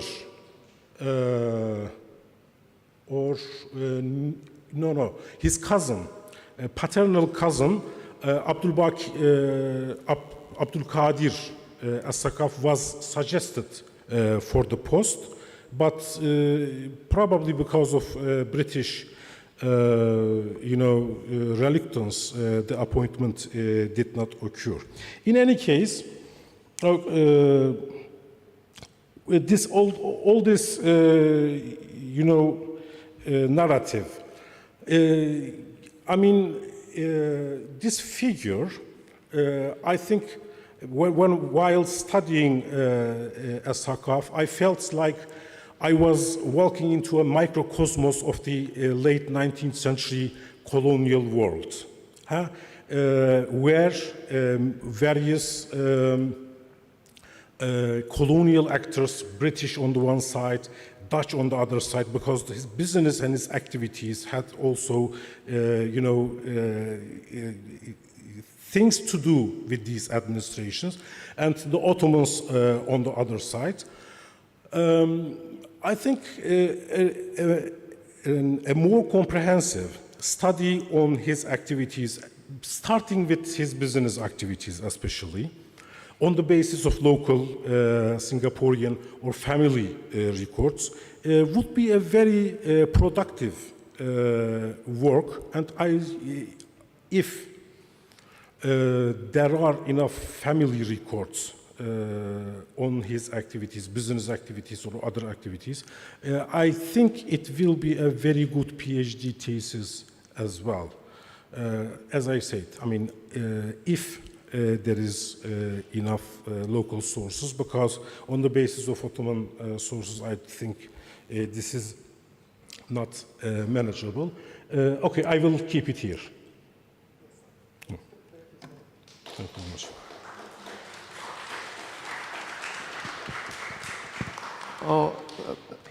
Thank you so much. We do apologize because of the time schedule, Professor. Please, may you have a seat. And before we can continue, we are going to have a short session of question and answers. Maybe some of the questions, inshallah, we'll take this opportunity to answer them. So because of time, allow me to cut 10 minutes, bi'idhnillah, so that we beat the schedule, inshallah. So I'm going to entertain questions, inshallah. The first one, there is a microphone, the nearest there.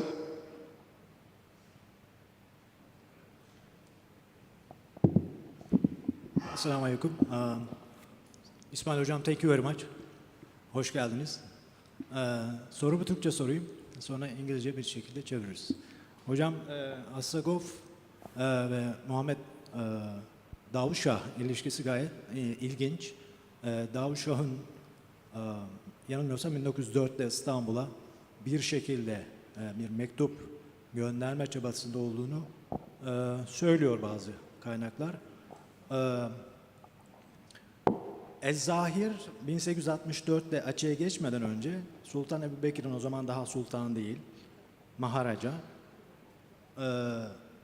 yanında 1,5 yıl consultant, danışma olarak görev yapıyor. Johor'un altyapı hizmetlerinin geliştirilmesinde vesaire. Soruya dönüştüreyim. Just 1 minute. Yeah. As-Saqqāf, impossible that he, without the information or acknowledgement of Sultan Abu Bakr, involved with any Chinese political elite. And impossible that without the information or acknowledgement of Abu Bakr, Sultan Abu Bakr, he could not develop any relationship with the capital of Ottoman or Ottoman court. Do you have any comments on it? Thank you. Yeah, thank you so much. That is the first one. Let's take 3 questions.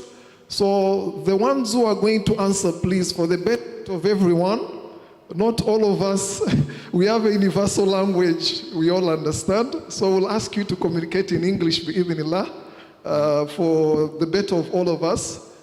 Please. Assalamu alaikum warahmatullahi ta'ala wabarakatuh. Your name, please. My name is Raji Sapi. I'm a student here. You mentioned about a frigate, a Turkish frigate, right? You stopped by Singapore and entertained by Said Muhammad Ahmad Al-Saqqāf, right? So I want to know this frigate, or how often is this activity, movement of warships from Ottoman to the Malay world? Just one ship. And how far does it go? Just up to Singapore? Or does it go up to Kelantan, or I don't know?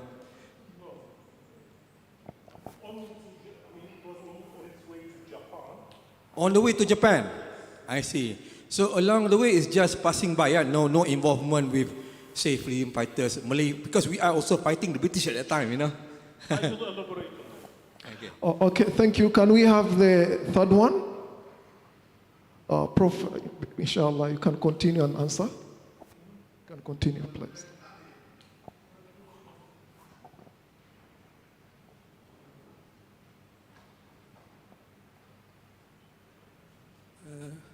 My question is, what is the role of Al-Saqqāf in the assassination of, and I quote, of Haji Ataullah?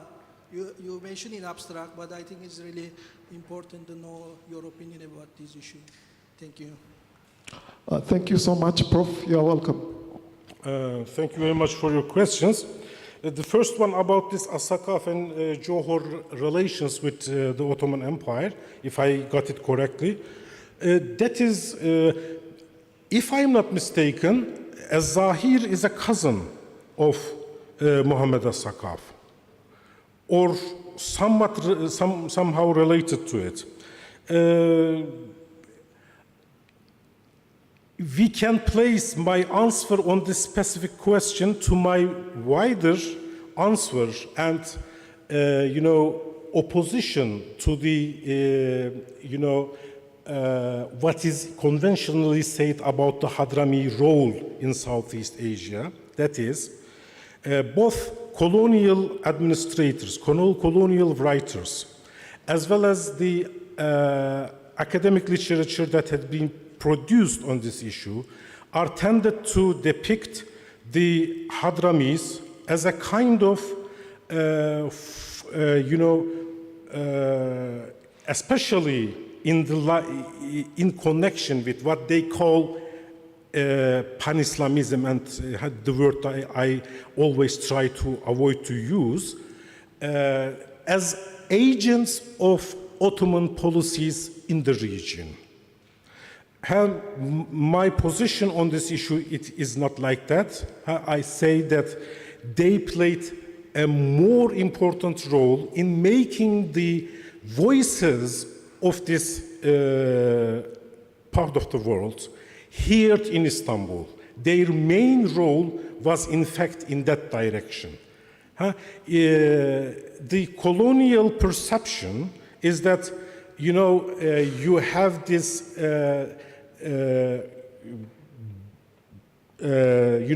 bad guy in Istanbul trying to interfere in the affairs of the Muslims in the colonies, and these are the agents of this entire complot.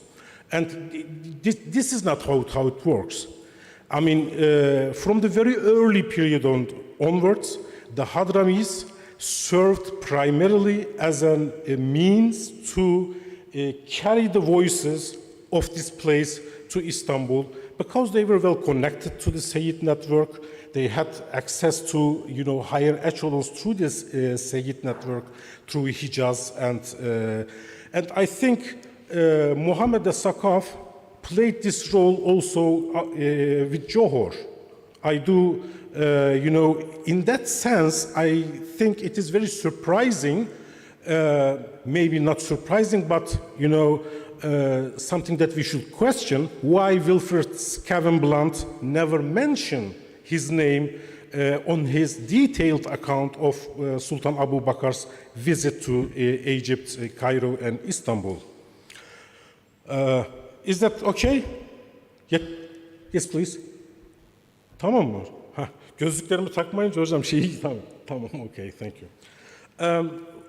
About Ertuğrul Frigate, I mean, the frigate was aimed primarily as improving mutual relations with Japan. On its way to Japan, it called at many ports in Southeast Asia, including Saigon, Colombo, many other ports in India, as well as in Singapore. The longest one was Singapore, as I said, because of this need for reparations. It had some technical problems. To solve these problems, it stayed that long. And it was thought that it would, I mean, there was correspondence about that he called in Batavia on return as well, but he never returned because it sank on its return journey near Kushimoto in Japan. It is known as the biggest naval disaster on entire Turkish history. Hundreds of crew members died in this incident. This is the story. This is the context as well. Okay? Thank you.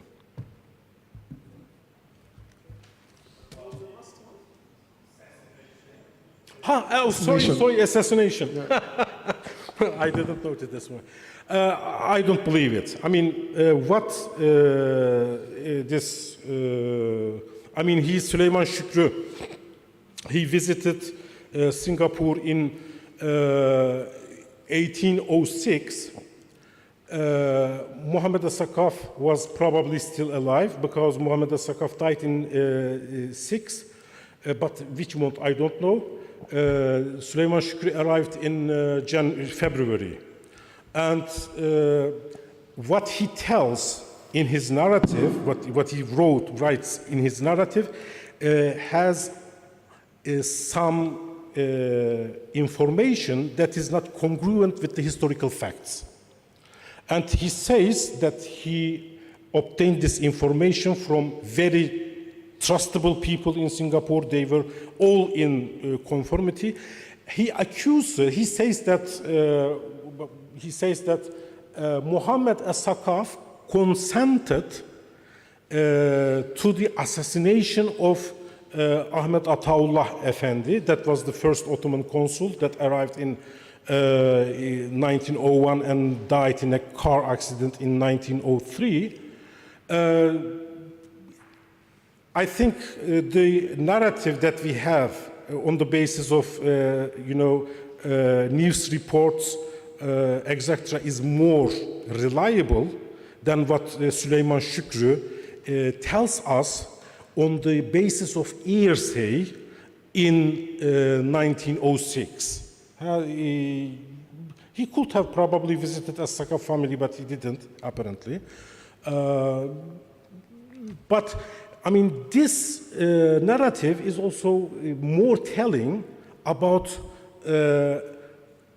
probably the sectarianism in the Muslim community of Singapore in those days. We can read it from that perspective, I think. But I don't think it is clear that he was not assassinated. He died of a car accident. And Muhammad As-Saqqāf was in good terms with him as well. Sorry. Thank you so much, Prof. Dear participants, because of time, we are not going to take any more questions. But the whole subject matter tells you more needs to be done, more needs to be researched, more needs to be documented, and right information needs to be put around, bi-idhnillah. So I would like to thank our dear professor for your presentation, and we pray to Allah subhanahu wa ta'ala to reward you abundantly, and also the participants, and allow me to take back the microphone. Thank you for giving me the opportunity to be the first moderator. Assalamu alaikum wa rahmatullahi wa barakatuh. Please remain on stage for the souvenir presentation.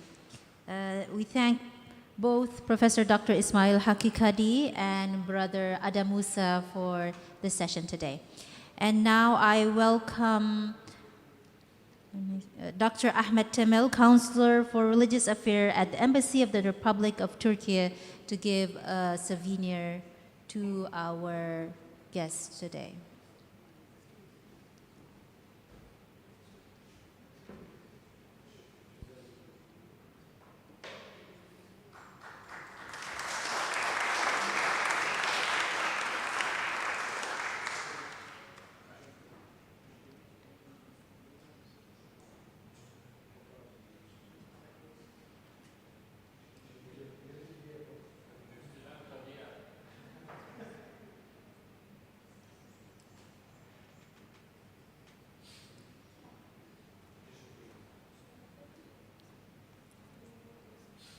And one for the moderator.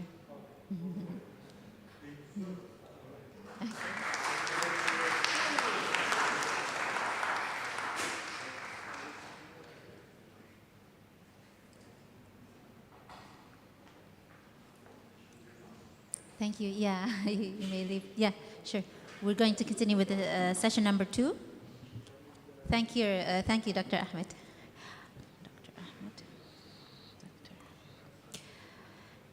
And for the second session is our speaker, Associate Professor Dr. Mehmet Özay from International Institute of Islamic Thought and Civilization. He will be talking about some reflections of socio-political changes in Turkey, vernacular press in the Archipelago 1920 until 1940.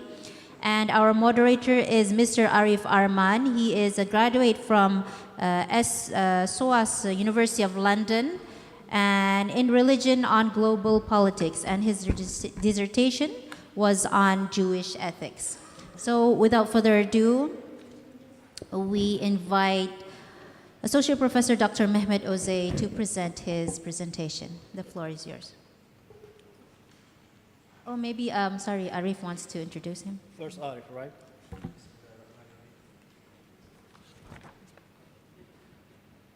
Bismillahirrahmanirrahim. Assalamualaikum warahmatullahi wabarakatuh. Hoş geldiniz Profesor. Assalamualaikum. Apa khabar semua? Harap baik-baik saja insya-Allah. Bismillahirrahmanirrahim. Allahumma salli ala Sayyidina Muhammadin al-Fatihi lima ughliq wal khatimi lima sabaq nasiril haqq bil haqq wal hadi ila siratikal mustaqim wa ala alihi haqqa qadrihi wa miqdaril azim. My name is Arif, and I would like to wish everyone welcome to the conference today. To the second session of this blessed gathering, inshallah. With me, we have Associate Professor Dr. Muhammad Özay, who is currently a full-time lecturer and researcher at the International Institute of Islamic Thought and Civilization, ISTAC-IIUM. And between 2007 to 2010, Dr. Özay was a visiting lecturer at the Education Faculty and Postgraduate Studies at the Islamic State University of Ar-Raniri, and taught sociology and anthropology at the Department of Social Sciences and Politics. Dr. Özay was also working as a researcher and a lecturer at the Faculty of Education, University Technology Malaysia, UTM, Skudai, Johor Bahru between 2010 to 2013. And between postgraduate lecture works, Dr. Özay was awarded research grants on colonial education, Malay language and nationalism, and traditional Islamic education in Malay world, arch history and sociology by Research Management Center at UTM. And Dr. Özay has written extensively in different languages as well, in Malay, in English, and in Turkish. So the conversation today is a very interesting conversation because it sees the development relationship between the Malay world and the Ottoman world, the Ottoman Empire. And we see the relationship in terms of media as well, in terms of the conversations and the language. And I'm very much interested in your paper. I actually had a rough skim through, and some of the questions, maybe for later the questions. So the title is Some Reflections of Socio-Political Changes in Turkey in Vernacular Press in the Archipelago in 1920 to 1940. So without further ado, Doctor, I would like to invite you to present your work, inshallah. Okay. Bismillahirrahmanirrahim. How many minutes do we have? 30 minutes, okay. So I will divide my presentation two parts. One, I will read less than 2 pages from introduction of my paper. The second one, a bit more practical one. I have a PowerPoint, hard data I will share with you. Okay, I will move over there. Okay.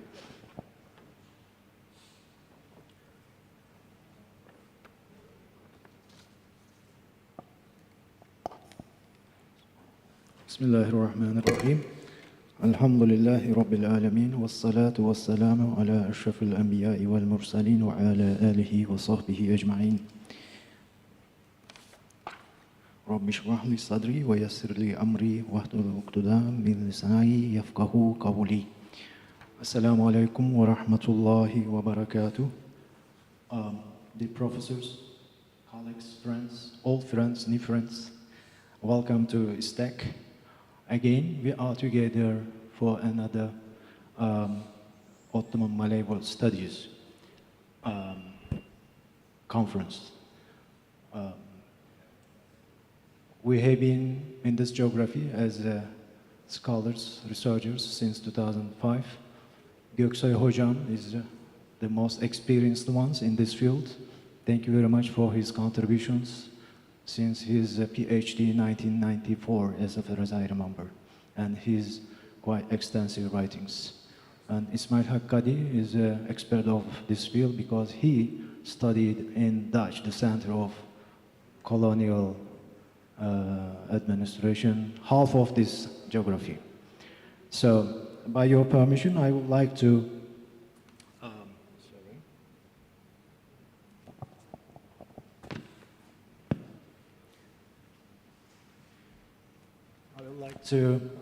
read some passages from my introduction, then continue through this PowerPoint, inshallah.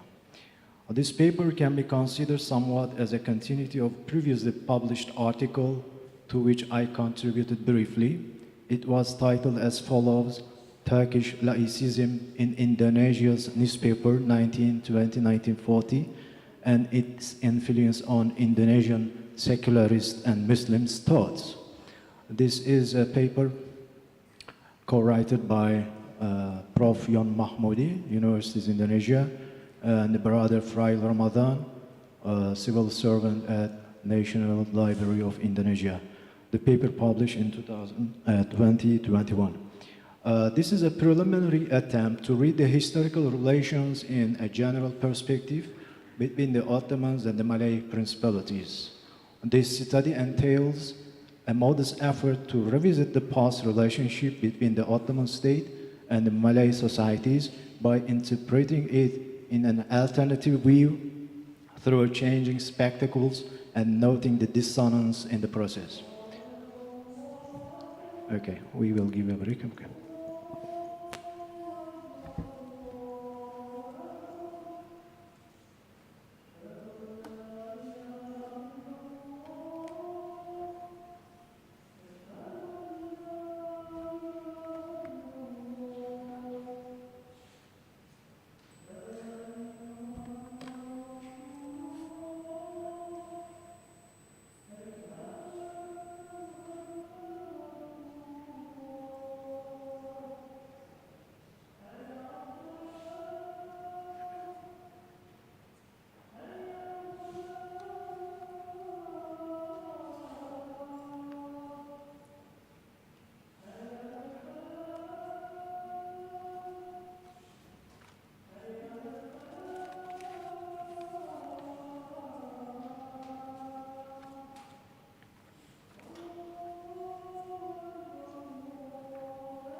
Yes. In this regard, the present writer focuses on the perception of socio-political changes that occurred during the late Ottoman era and the early period of the new Republican one among the Archipelago intellectuals, namely editors, chief editors, intellectuals, and journalists. Furthermore, in this regard, it is right to state that the vernacular press in the archipelago purely constitutes historical data which one asserts that the Turkish historical and intellectual community are aloof.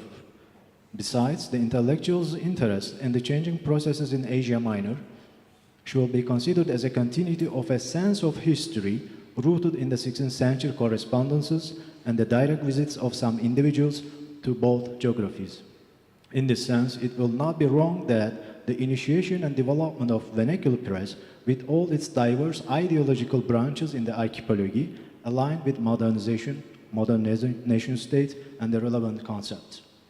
This treaty is not based on comparative perspective, but instead tries to understand, evaluate, and reinterpret the publication of news by the journalist circles and intellectuals during the almost 20 years in pre-independence years in the archipelago. In particular, the reinterpretation process is considered critical to the context of center-periphery dichotomy between the Ottomans and the others. On the other hand, it is fair to say that all the complicated processes that occurred in the mentioned periods in Asia Minor had diverse reflections among the intellectuals, journalists, political leaders, based on their ideological inclinations in this geography.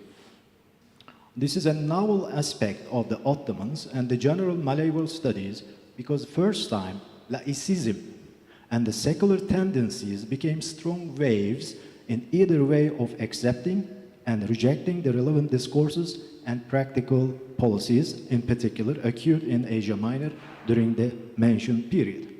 In another saying, this period always allows us to observe the interactions beyond the purely religious impetus for the first time. In fact, there must be a definite separation between secularization and laicization. Hence, there are almost no references to laicism in the accounts of Indonesian political scientists' observation of the socio-political changes in Asia Minor. Another novel aspect is the changing actors. It means that in the previous era, the correspondence happened primarily through the palaces of the political elites. Nevertheless, the early decades of the 20th century provide insight into how new actors took the stage and became decision makers throughout the processes in Asia Minor and the Nusantara. In this context, it has been limited by some newspapers that were available during my research activity at the Perpustakaan Nasional Indonesia, Jakarta in 2016. And after that, I had the opportunity to visit Leiden and Den Haag, but the contribution during this visit very minor and limited.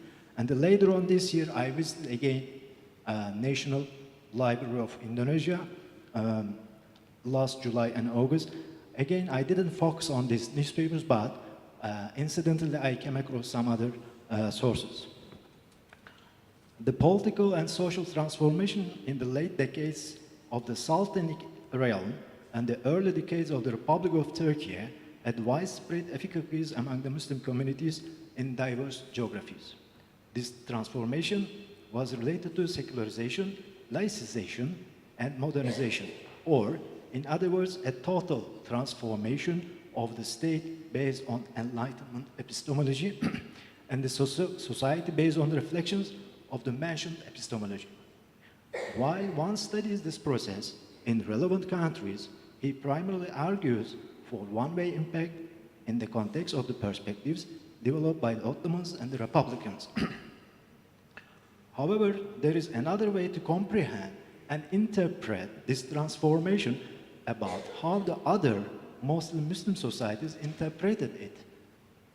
In this regard, considering vernacular media to be a medium to propagandize new ideas and thoughts to the public, it's also essential to what extent and for what intentions the intellectuals of those societies, through their vernacular press, try to transmit the developments in the late stage of the Ottomans and the early decades of the Republican era in Asia Minor.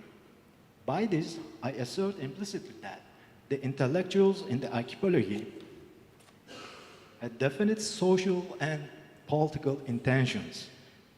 For instance, creating awareness and consciousness among the public to enhance the struggle against the yoke of colonialism, when they published certain news related to social and political transformation in Asia Minor.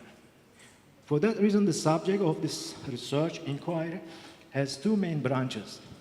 The first is related to analytic but superficial understanding of what news pieces means to us.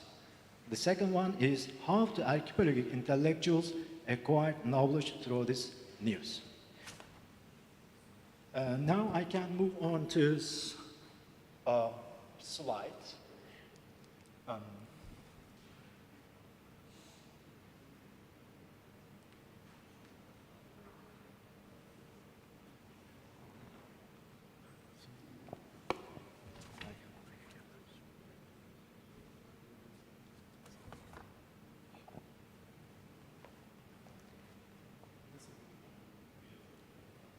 Okay. Reflections, because of some realities happen in the late era of Ottoman state and the early stage of the Republic. I limited this study between these 2 years, 1920, 1940. Both are meaningful. Both means that for Asia Minor case and Nusantara or archipelago. As I told you earlier, a few years ago, I contributed very briefly to one article, the major writers, Yon Mahmoudi and Brother Frail. But I have very extensive data. I have developed to some extent, because the all data I could not proceed in one article. So why I am interested in this subject? This is important for my own history. Teku Ali Baisha Talsha, Almarhum, I met him 2005 in Banda Aceh. I visited till 2009, probably 4 or 5 times. I interviewed with him. My last visit was 2016. He was too old and too ill, could not pronounce anything. I failed to collect last data from him. So during my early visit to his house, by the way, he was a journalist, activist, freedom fighter, to some extent bureaucrats after independence. He was the generation of Ali Hashimi in North Sumatra, the generation of Muhammad Saiyid, the Pandiri Waspada di Medan. Teku Ali Baisha Talsha mentioned during one conversation that, Mehmet, we had Mustafa Kemal's photos in our homes hanged on the walls, 1930s.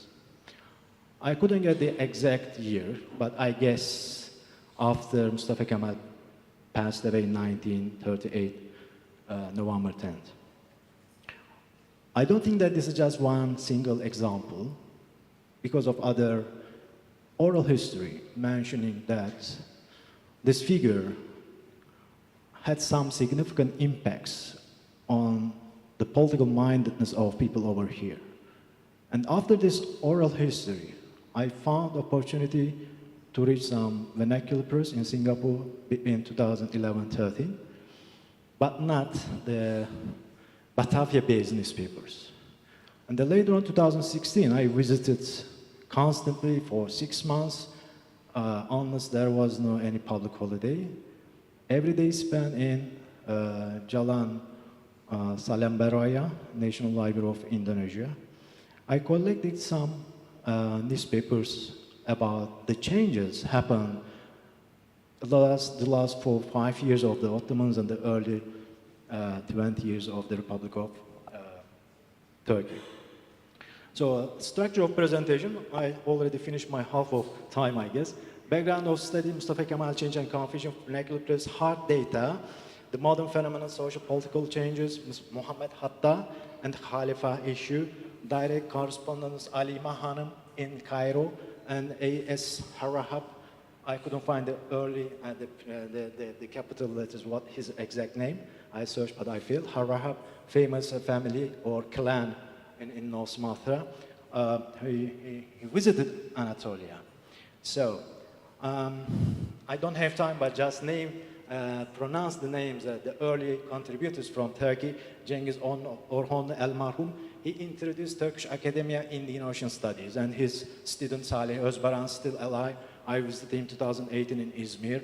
And Fehmi Koru, a senior journalist, he interviewed with Hasan Ditirov, former head of Aceh political group in London, published these interviews in two sessions, Islam, the Journal of Islam in Turkey, published in 1984-1985. Numan Kurtulmuş, professor and the minister, the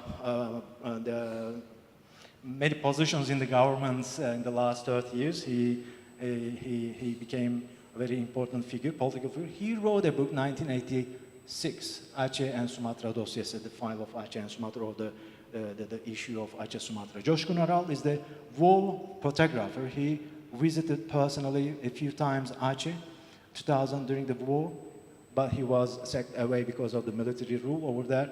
But he introduced Aceh before tsunami to the Turkish audience. Metin İnegöllüoğlu, he was the ambassador in Jakarta, 1986-1989.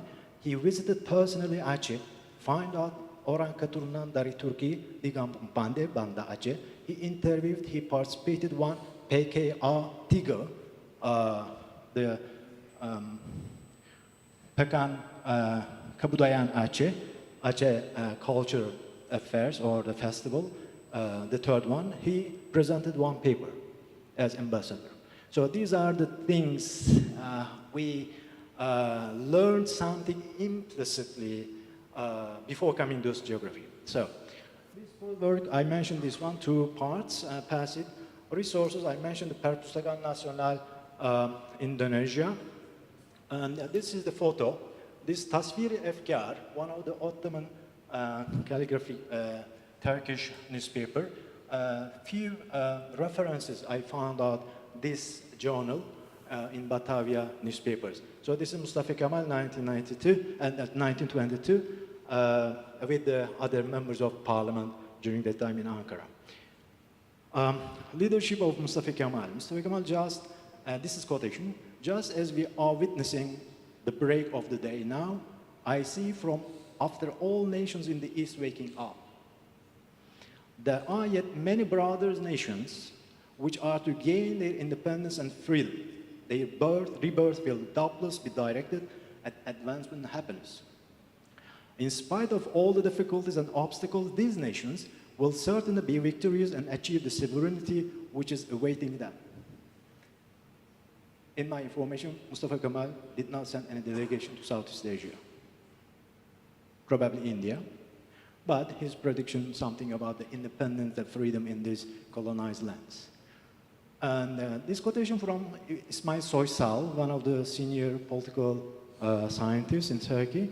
Mustafa Kemal said the following in 1933, colonialization and imperialism will disappear from the world and a new era of harmony and cooperation which makes no differentiation among nations on the basis of color, creed, and race will arrive. So the prediction happened in Nusantara, 1945, 17 August in Indonesia. And Muhammad Said, the Pendiri Waspada in Medan, he wrote one article, Colonialism is Dood. Ismail Hocam is not over here, I think. The Dood is a Dutch word.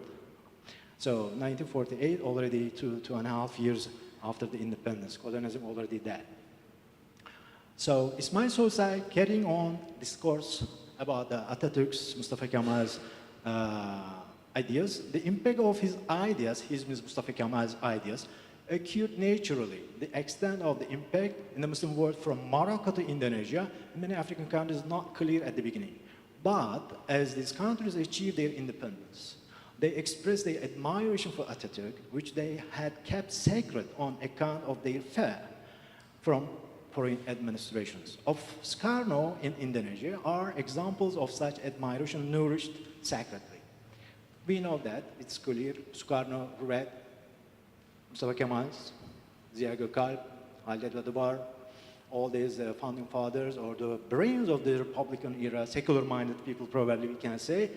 He learned something significant during his Vogel prison. But I couldn't find out any references of his writing 1945, 1949, or 50 during another research process of mine. I couldn't find any references to Mustafa Kemal between this after Second World War. Now, the second stage of this presentation is vernacular press, means that published in Batavia, in Java, mostly in Padang, Medan, in North Sumatra. From the earliest years of 1900 onwards, the vernacular press in Archipelago played a more significant role in disseminating the developments in Asia Minor to the larger Muslim communities in the region. The vernacular press was a medium to propagandize name, ideas, and thoughts to the public. It's also essential to what extent and with what intentions the intellectuals tried to transmit the developments in the late stage of Ottomans and early stage of the Republic. I assert that intellectuals in the archipelago had definite social and political intentions without any correspondences, direct correspondences between them and the Asia Minor or the Republican intellectuals or the political circles.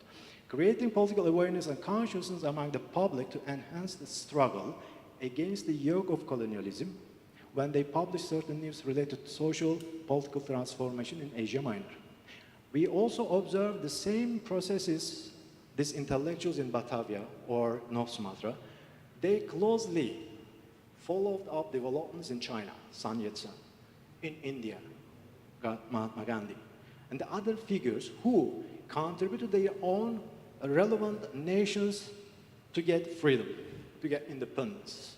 So it is not just unique perspective to lean on the Turkish or Asia Minor developments. The intellectuals in Nusantara, they collaborated together for their own objective, getting some power and support from others' experiences.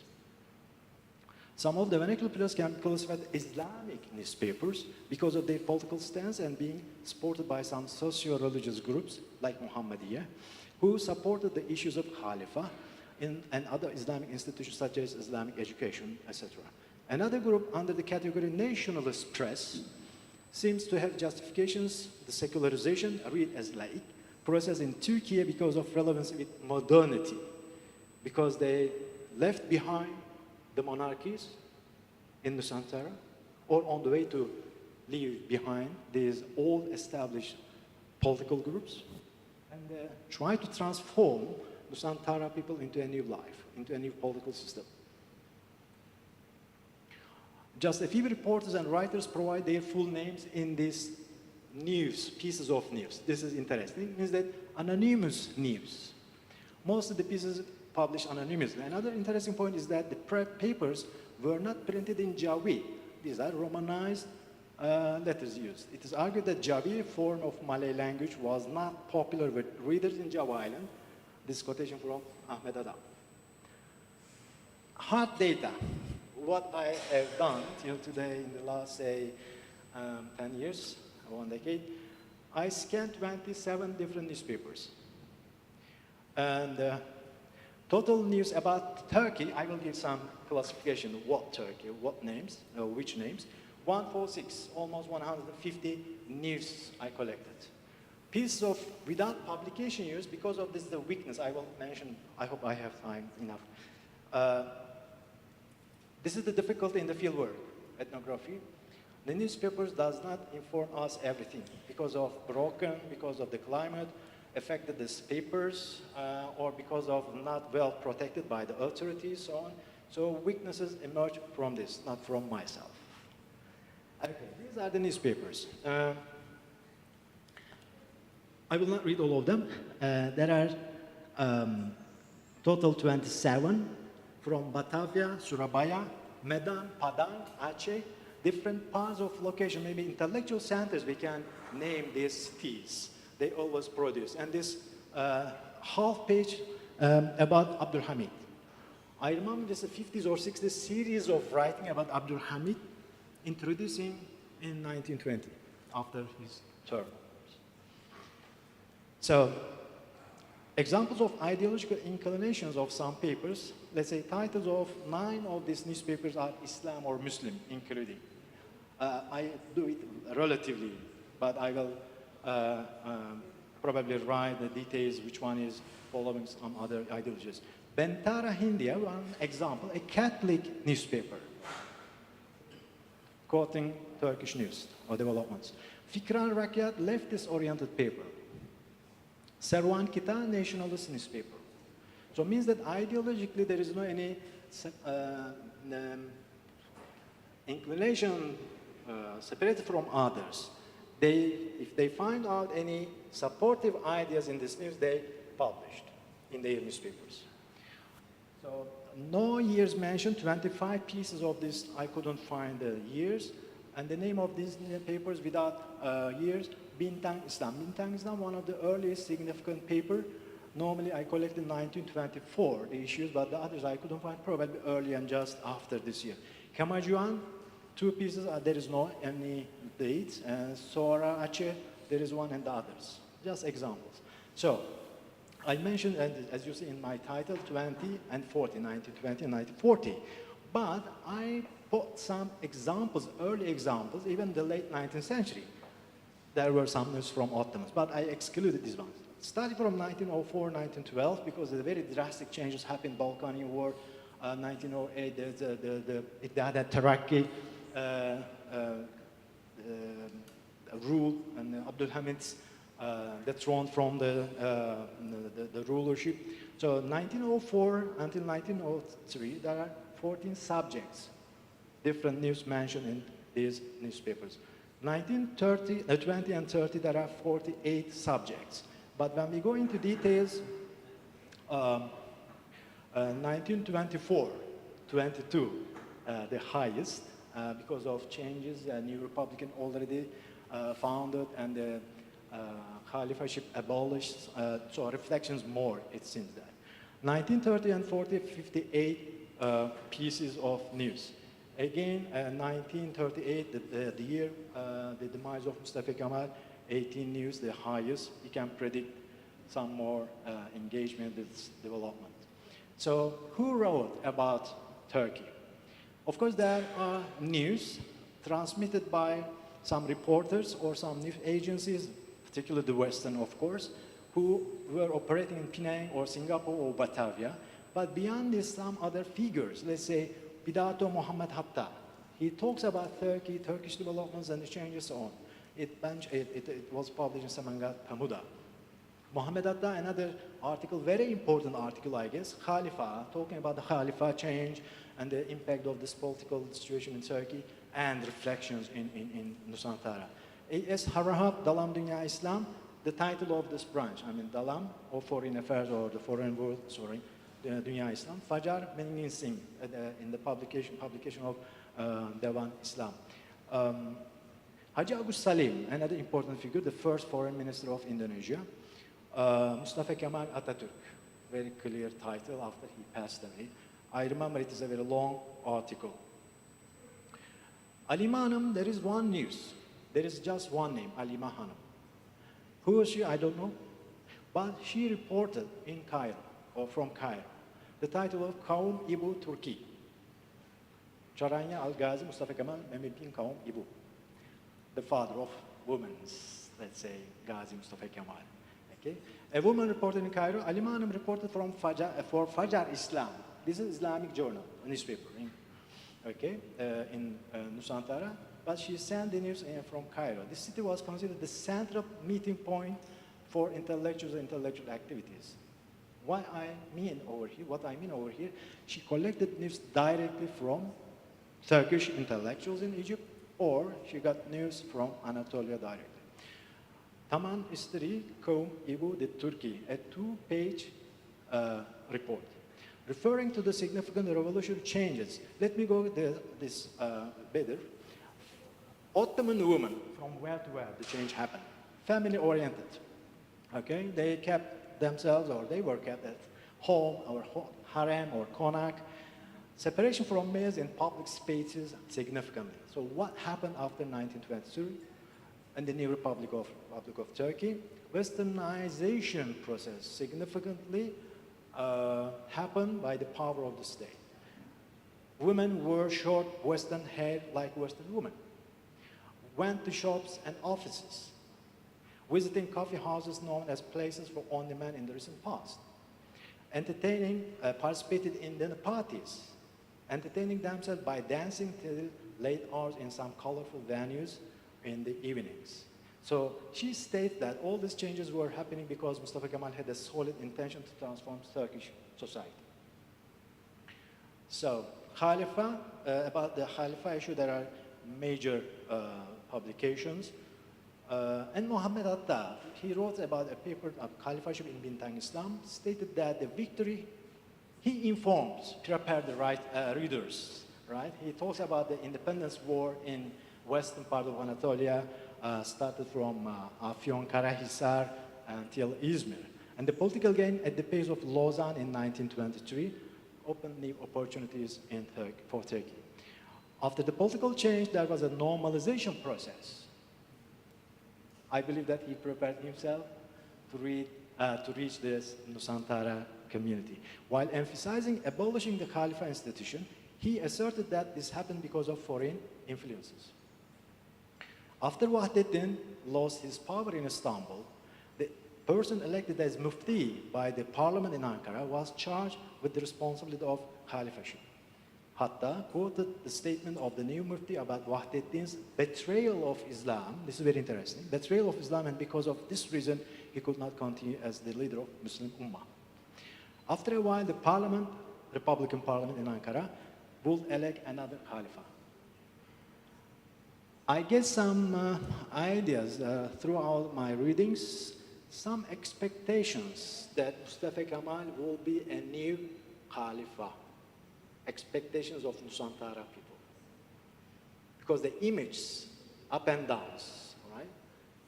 But later on they discovered that after 24, there is no hope on this way.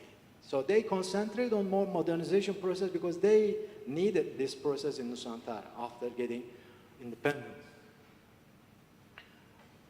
Let me go. Yes, this is I couldn't find among my files, many files, the photograph that was very nice, showing this burial ceremony of Mustafa Kemal. This is transmitted by U Press at the time, one of the significant press agencies. Mustafa Kemal Atatürk telah berpulang ke Allah pukul 9:05 minit pagi. Inna lillahi wa inna ilaihi raji'un. In Turkey, we could not hear, I guess, this phrase, right? This is one half page. I mentioned Catholic newspaper, informing about Istanbul, historical, architectural buildings, so on. So this is half page, Hagia Sophia. So this is Mustafa Kemal. There are quite nice number of photographs with Mustafa Kemal, related to Mustafa Kemal or some other figures. So this is with Latifa Hanim, right? Kawilannya di dekat Angora. Okay. So conclusive remarks, I am coming to you, and time-consuming activities, ethnographic work or the field work needs more time and patience. Why? Because one by one you need to turn pages without not to miss any single 2 sentences, news or any remote notes. So data is scattered. There is National Library, ICAR Library, but the sources scattered, not by bibliographic works done correctly or totally. Lack of newspapers, you can find, let's say, it is written Tahun 30, means that the newspaper published 30 years already when the particular issue. But the first 29 years you could not reach these newspapers, just last year. This is very pity, what transmitted earlier. We couldn't reach this data. Mismanagement of available data, currently better because the Indonesian government are more developing on these matters, intellectual activities, and they have new branch of library.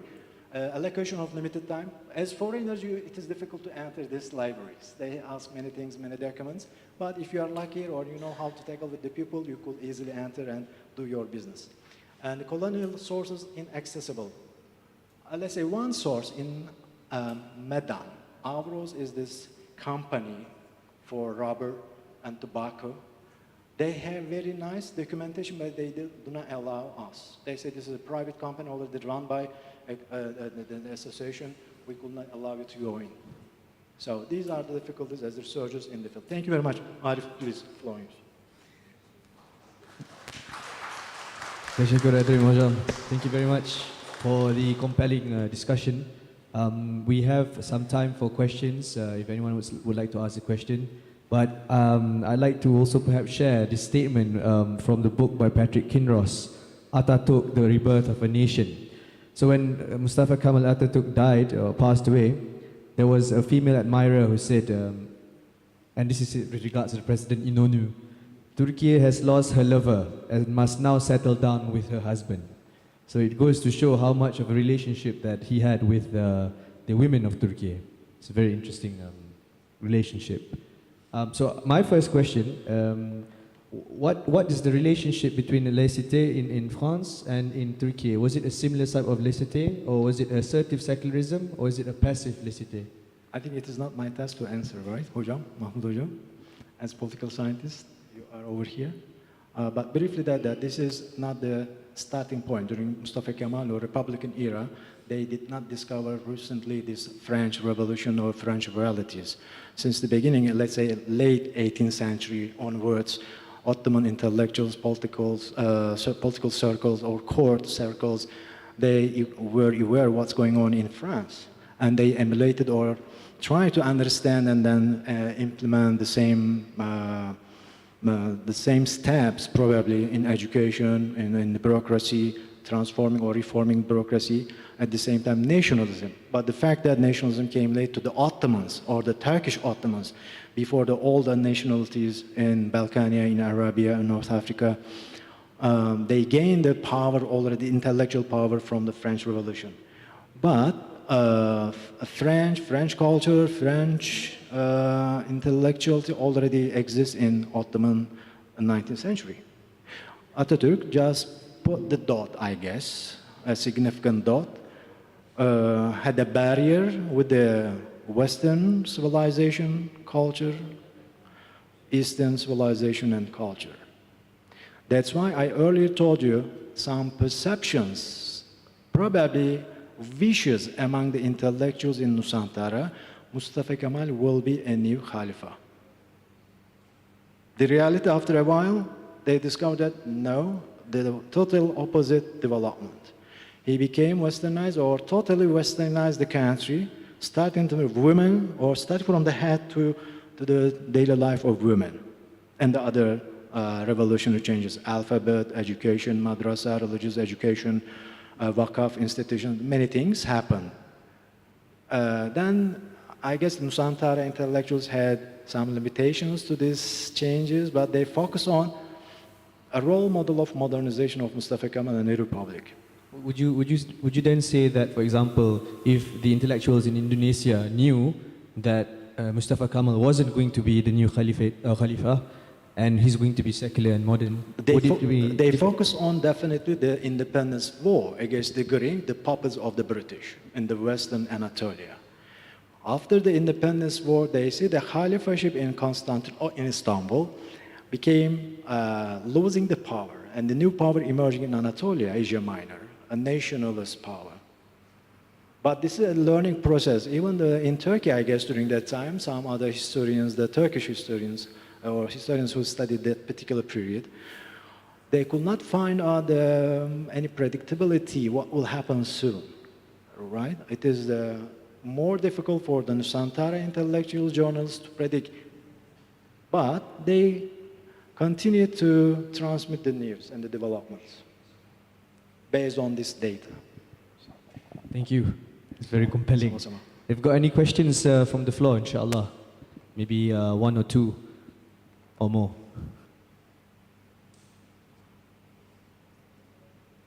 I think you've done a really thorough and good job if there are no questions. I will ask questions. Thank you very much.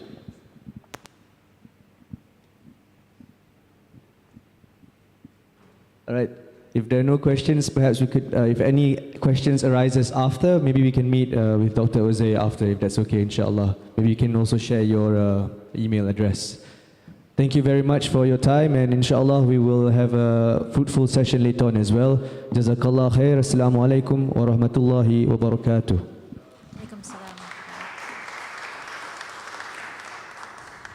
Thank you to both Associate Professor Dr. Mehmet Özay and Mr. Arif Arman. And now I call upon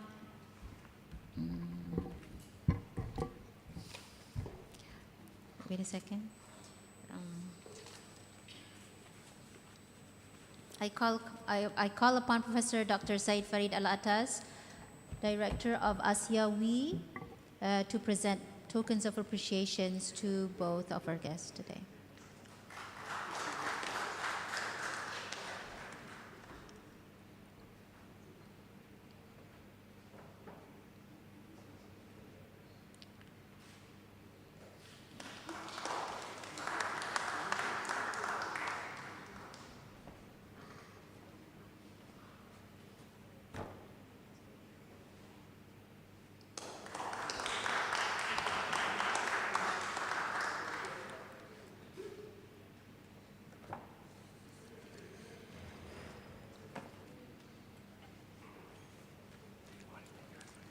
Thank you, Prof. Farid, and thank you to the presenter and moderator for today. Okay, we want to thank everybody for gracing our session for today. We will continue at 2:30 for our third session with Mr. Shafiq Mardi on Singapore's Sepoy Mutiny 1915 and Ottoman Empire relations. Thank you, everybody. The venue will be the same, so come back here at 2:30, inshallah. Thank you, everybody. Lunch will be served at the banquet hall.